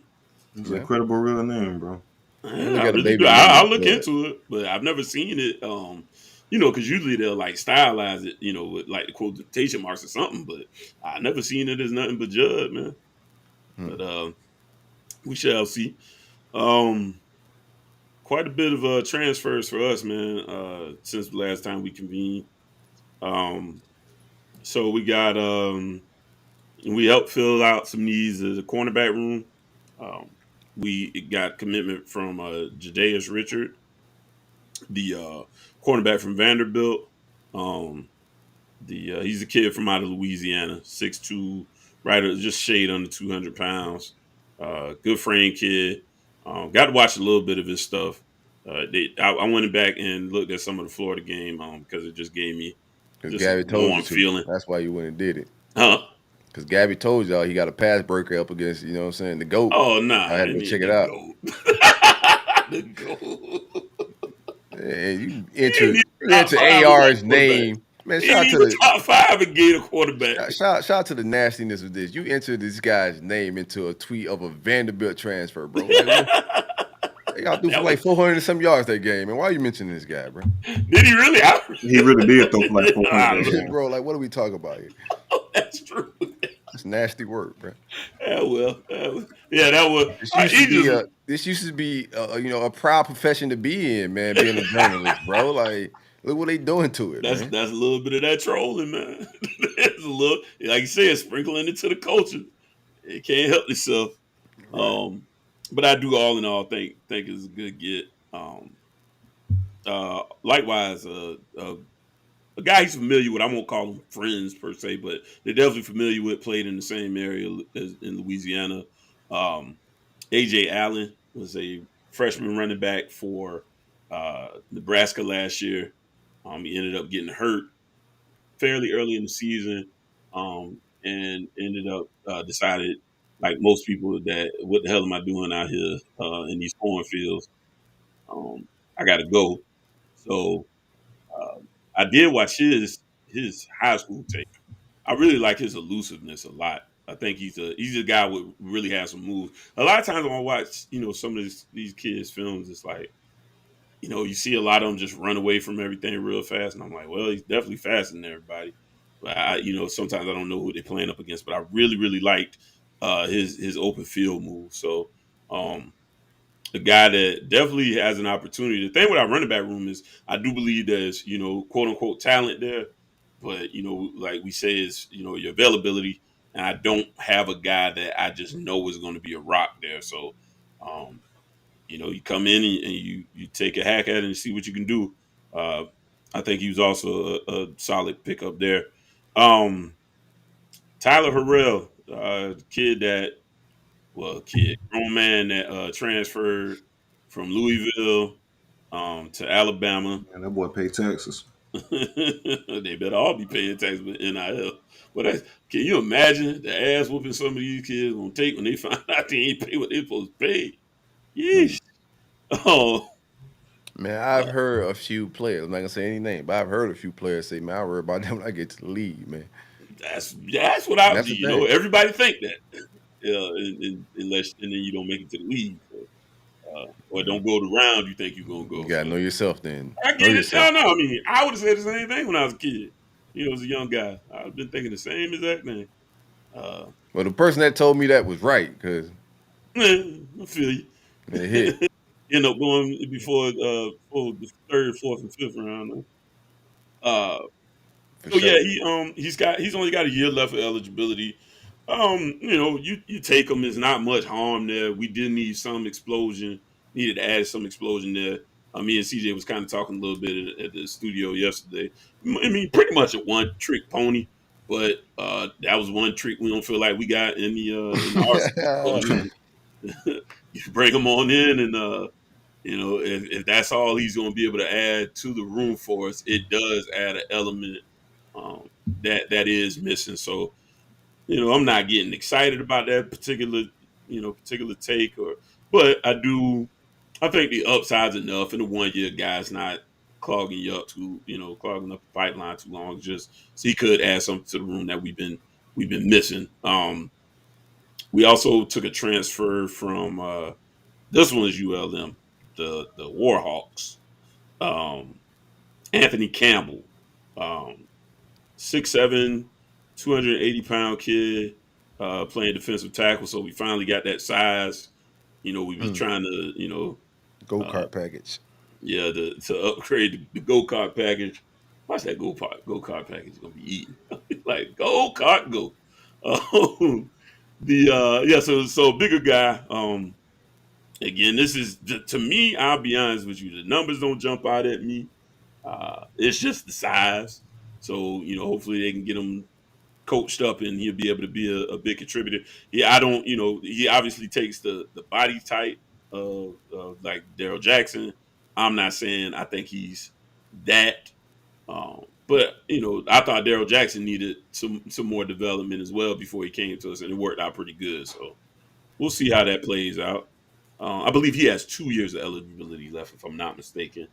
And then we got Shamar Kirk out of community college. He's a little bit of an older guy.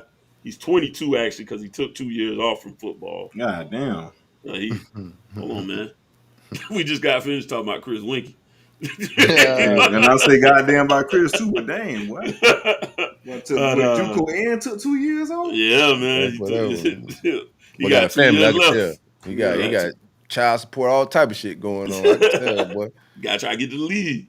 Yeah. So make sure everybody's straight before I go chase these dreams. He was a productive guy at that level.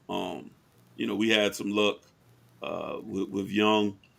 Previous, he's 6'1", 180, 190, I think. Yeah, 6'1", 190 listed. I think he's coming to push for outside receiver position. He grown, like you say, so he coming in on a mission. This ain't about no play for him. So I did enjoy what I get to see, but again, it's JUCO, so I don't want to gas it up too much. Some of the level of competition may not be there, but I think a potential contributor. We just had to get more bodies in that room, more push in that room in general, just to sharpen up the competitive edge of everyone, instead of everyone just kind of having a given because there's nobody else to challenge you for any of those spots. Couple of offers. that went out this week. Tyler Simmons, 6'4", 260 edge out of Windermere, Florida. We look like his first Power 5 offer. He's not ranked. They really digging through the crates, boy. But y'all boys, I don't know what you want to call it, but bro. no. Seriously though, FSU had this kid on campus just now. We didn't offer though, but I think we're starting to get the towels him a little bit too. I heard he does look. He's a big body kid. Somebody got to start it. Yeah, I done heard this kid before. I think he was on campus this weekend as well for FSU. Other than when the will start, then y'all will probably throw an offer out there. Yeah. Mario finding them gems. I mean, y'all, what do you think? He's a defensive lineman, you said? Yeah. I mean, from what I understand, looks the part, has a good build, 6'4", 260, playing edge. I mean, so I don't know if. From what I understood, he's kind of got a lengthy frame, so he could probably stay on the outside of the edge. I don't know if he's necessarily going to bulk up and slide inside, but at 260, you kind of, at high school, you kind of see he may end up moving to the interior, just depending on how his body develops. I got a question. I know you're high on your what you think your defensive line haul is about to be. Is this a foreseeable warning sign of like, yo, Larion, temper your expectations? They finding gems in the crates. What are you thinking? Oh, well, I know we need quite a few defensive tackles in this particular class. That's going to be a focus to begin with. So, we're going to take 4, I'd imagine, minimum. We gotta bulk up in that defensive tackle room. Man, shout out to Daryl Jackson, man. Yeah, you keep burning the whole thing down, man. Yeah, shout out to Fable too. He's still making room for Daryl Jackson. It's all good. I'm cool with that too, baby. Yeah, brothers got to stick together, man. That's what we need to be doing. But I'm still real high on this defensive line room. I scratched my head a little bit on that one too. The room or the room or the class he has. Oh, okay. Yeah, okay. I said not the room. I get the it's an important class for that room, man. We already talking about the gold card package in the trenches. Mario, you seen the investment they put in the last class of offensive linemen. So on one side of the trenches looks good for the future. You get that defensive line. You just got to up the level of play there. And you guys are in it for some big dogs, you've been saying. But see this one come out of the woodworks, it's just like, oh, okay, maybe I like to just see signs. Sometimes the universe gives you signs, Brother Larion. It's up to you to take it. You know what I'm saying? Sometimes you just believe in the kid, man, for everybody else to do. Yeah, that's the thing too. Could be that too. So he's another judge. Y'all keep finding judge. Keep the judge vibes going, man. I love it. I like it, man. Yeah, all right. Let's see how that's it. Laugh, not cry later. Y'all gotta show me, man. Y'all got a cap gun right now, man. No, man. We did it last time. We're gonna do one more show. Run it back. I understand. We got to run that rep back. Just like we've been talking about with a lot of, our guests we've been having on. You having DBs, run that rep back. I get it. We're about to run the rep back. Y'all got a track gun, man. Yeah, I feel you, dog. Y'all went down the alley with a track gun, man. Y'all busting caps, man. Yeah, we knock heads off with it, whatever the case may be. Another offer that just went out, Cruz Law, 6'1", 220 linebacker out of Cruz Law. I'm trying to tell you, ain't it? Out of Nashville, Tennessee. He's a linebacker. 3-star composite guy. Let's see. Number 28 in Tennessee, 74 linebacker, 801 in the nation. It's a recurring theme here. Yeah. I think he's just trolling us. I think they must listen to the show too. Mario Yo, Mario wilding with these. Mario listen to the show like, watch this. I'm finna set Silk up. You gotta be, man. Hey, Mario, you're funny, bro. You're a funny guy, Mario. playing with these kids' hearts, man, just to get at me. That's crazy. That's wild. I'm quit laughing because that is hilarious. What if that was really true? It was like, I'm a troll. I'm gonna troll the roll up by offering kids that ain't got a shot at coming. That would be cold and heartless, man. It But would. a couple more things and I'm gonna be up out of here, man. Couple of tops drop. Yeah, tops drop. Okay. Skate around it. Good job. I'll try. Yeah, I was like, how do you say this? Top 7 for tight end, 4-star tight end, Caleb Odom. He's dropped his top 7, a kid that we're doing, I think, really well with, some good traction with. He's dropped his top 7, which includes us, obviously, Florida, Penn State, Ole Miss, Georgia, Colorado, and Alabama. And the 4-star, maybe 5-star, I can't remember. Aiden Breland. I know if he's not a 5, he's right there on the cusp of 5. He has dropped his top 10, which includes Miami, Nebraska, Texas A&M, USC, West, UGA, LSU, Tennessee, Michigan, Ohio State, and Oregon. Another kid that I'm gonna need in that class to continue, this goal, and I don't want to call it a dream. Yeah, you need a spark to keep these lies alive. These lies going. To keep these lies going. No lies told. No lies told. Okay. No, man. No lies told. Yeah, we need him in that class to help solidify this defensive line class that I'm looking forward to. That's it as far as the tops that dropped. We did have a pretty big visitor weekend. None of this was official. Just a bunch of a lot of top names came to kick it. So I'll run down some of the higher names.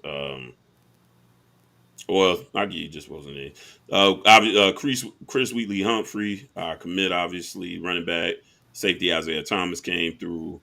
Chance Robinson, the other commit. And then after that, Ricky Knight III was back around.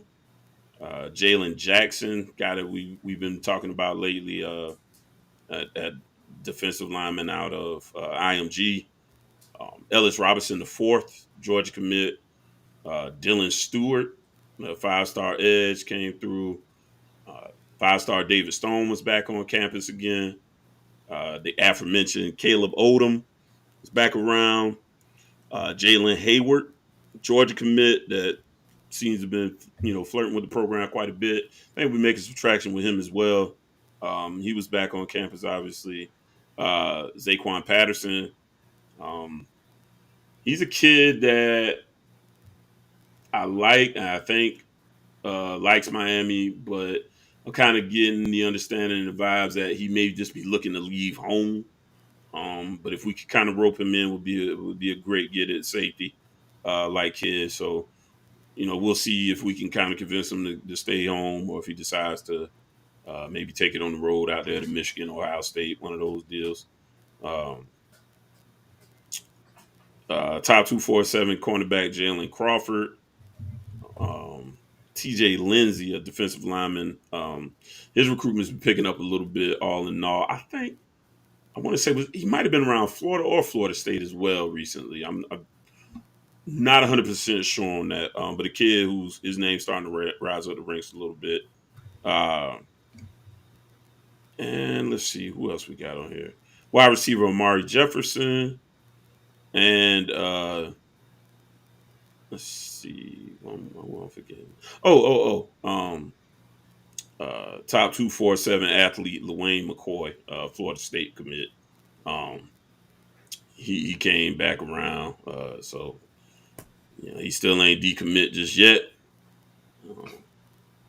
Listen, CJ, I told you now.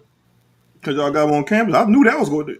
I'm just telling you what's coming you down telling the me? pipeline, man. He's not coming, man. Not going to stick. So when it's going to happen? He's going to flip, man. When? I don't got a day. It's going to happen, though.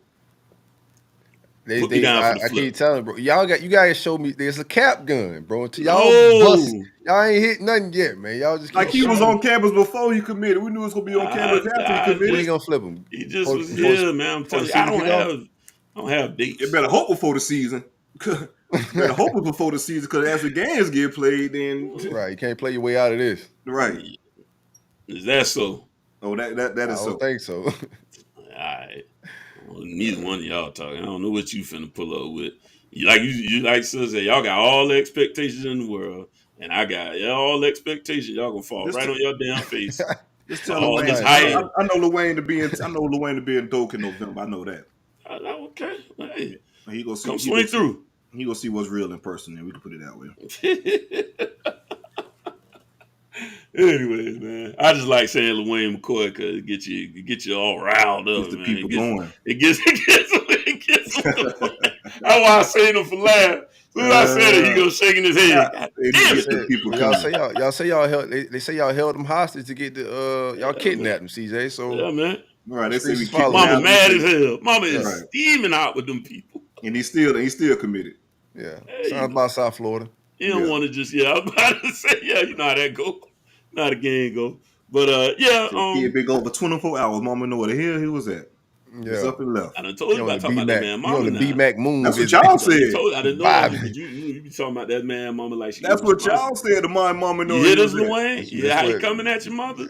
That's wild, bro. That's what y'all said. Y'all gave us the breaking news about the mom not knowing. We didn't know this stuff, man. Y'all said the mama. It was 24 hours. Mama put out the damn missing person report. Mama ain't even know he was up there. That's like y'all. What y'all saying about his mom, bro? We said. Y'all said that. Oh man, you know how these teenagers is, man. Y'all not gonna put that. Y'all not gonna put that in mom. My mom ain't know where I was at for 24 hours before too. I'm just saying y'all was the source of that information. Yeah, Brian, breaking news. Not coming. You know what I'm saying? Not gonna stick. That's all I got, man. Eventful weekend. A lot of star talent out there. A couple of names that they said they still kind of held to the chest. Hold close to the vest. So y'all scared? I'm assuming this some committed kids. Y'all holding close to the vest. Y'all scared? Somebody gonna take y'all lunch money? They're respecting privacy. Respecting privacy. Not everybody want all their business out there. You ain't got scared of who. Get the street something, man. Get the street something, Larry. No, you got me lying. No, you trying to get me to lie. Put somebody on commit watch, baby. That ain't gonna cost you nothing, dog. That's free. Somebody on commit watch? Yeah, put me somebody on commit watch for the summer, man. Give me that's gonna be a crazy on the chop up. Somebody gonna chop that up, bro. Already. Yeah, I know. That's what I know what we doing. I know what we doing, but it's fun. It's all good. Give me. I go next commitment. I'm gonna go Ricky Knight. Ricky Knight third. Okay. Yeah. 5'6" like Brethren. I like him as a possible pop. I know it's still a Florida State battle. Yeah, that's what he waiting on. What are you waiting on, C? That green light. Why he ain't commit to Miami yet? I don't know, bro. I don't talk to these children. He's waiting, baby. He's waiting. See, they feeding the street some info, man. I talk to the adults. Get some nuggets, nuggets, man. You gotta get the street some nuggets. Give him the nuggets, man. If he commit to Miami, then he ain't get the green light. If he can commit to Miami within these next couple of weeks or months, he ain't get the green light. Y'all mean spirited. Get a man the green light. You like him or you don't. We like him, but it's just a couple other corners they want, man. Which I think he rich. Just keep on getting rich. Huh? For me personally, my three corners I want is Lester. Damn, had him kill my damn name. What's the Jamari Howard and Ricky Knight? I'd be cool with those three. Well, why you ain't on staff? Tell them who to get. Hey, I don't make those calls, baby. I wish. I like the kid a lot. Prince of Tallahassee, man. Talk about what's man. going on, man? Tell them people something, man. Yeah, you Prince, bro. Boys, man. You got Mike the job, man. I see the Memphis connection. You know what I'm saying? You know, act like he ain't got no pool now. Yeah. He know the green lights, the red lights. Yeah, you know all that. He was in the staff meeting. Yeah, okay. I agree with that, Mike. I like that. I'm cool with that. They trust your evals, but they stalling on you. That's cold blooded. It's a couple of the corners they like though, man. But I don't know why they ain't gave him the actual green light yet. But in my opinion, I think he should get it. We see this happen all the time in Big Three situations, and sometimes kids get their feelings hurt and kick that other team ass. Sometimes it don't turn out to be much of nothing. So we will see. Do like Ricky Knight, man. Benjamin got something cooking over here in Palm Beach County, We man. had some players the last couple of years, man. For sure, bro. They building a real legit. They ain't building. They got a legit program over there. We got Chauncey Bowens from that program. Kyrie, y'all got Travis. They got some killers over there, man. Ricky Knight, one of them guys. Last year, that was pretty cool. I like a lot. Michael Mays. Yeah, Michael. I like Michael a lot. Oh, so yeah. got some guys. For sure. Yeah. Such is the case. But anyway, man, yeah, we coming. Whoa. Yeah. We coming all in y'all face, man. You take it to another level now, brother. If you look behind you, another level now, if you look behind you, gonna see we coming, man. That's crazy, bro. I'm looking forward, man. Yeah, man. It's time to end the show. Hey, man, it's time to show up. It's time to wrap the show up, man. Happy Mother's Day. Happy Mother's Day, man. What a way to celebrate Mother's Day, man. By to coming, man. We gonna be there. That's insane. Y'all, I hope y'all ain't shooting caps then too. Right. Don't be shooting blanks on that. Don't shoot blanks on that end too now. Oh man. Oh, shit. Childish. Yeah, a little bit. No, we done. Yeah, we out of here, man.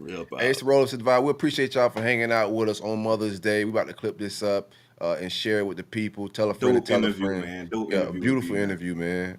We getting better at this, man. I'm gonna be like, you know, so I want to give us our flowers. I appreciate y'all, boys. It ain't Mother's Day, but you know, for y'all boys. But I appreciate y'all, boys. We getting better at this. We put a lot of work in to get better at crafting. We ain't on here just to talk. We trying to be better journalists. You know what I'm saying? And you know.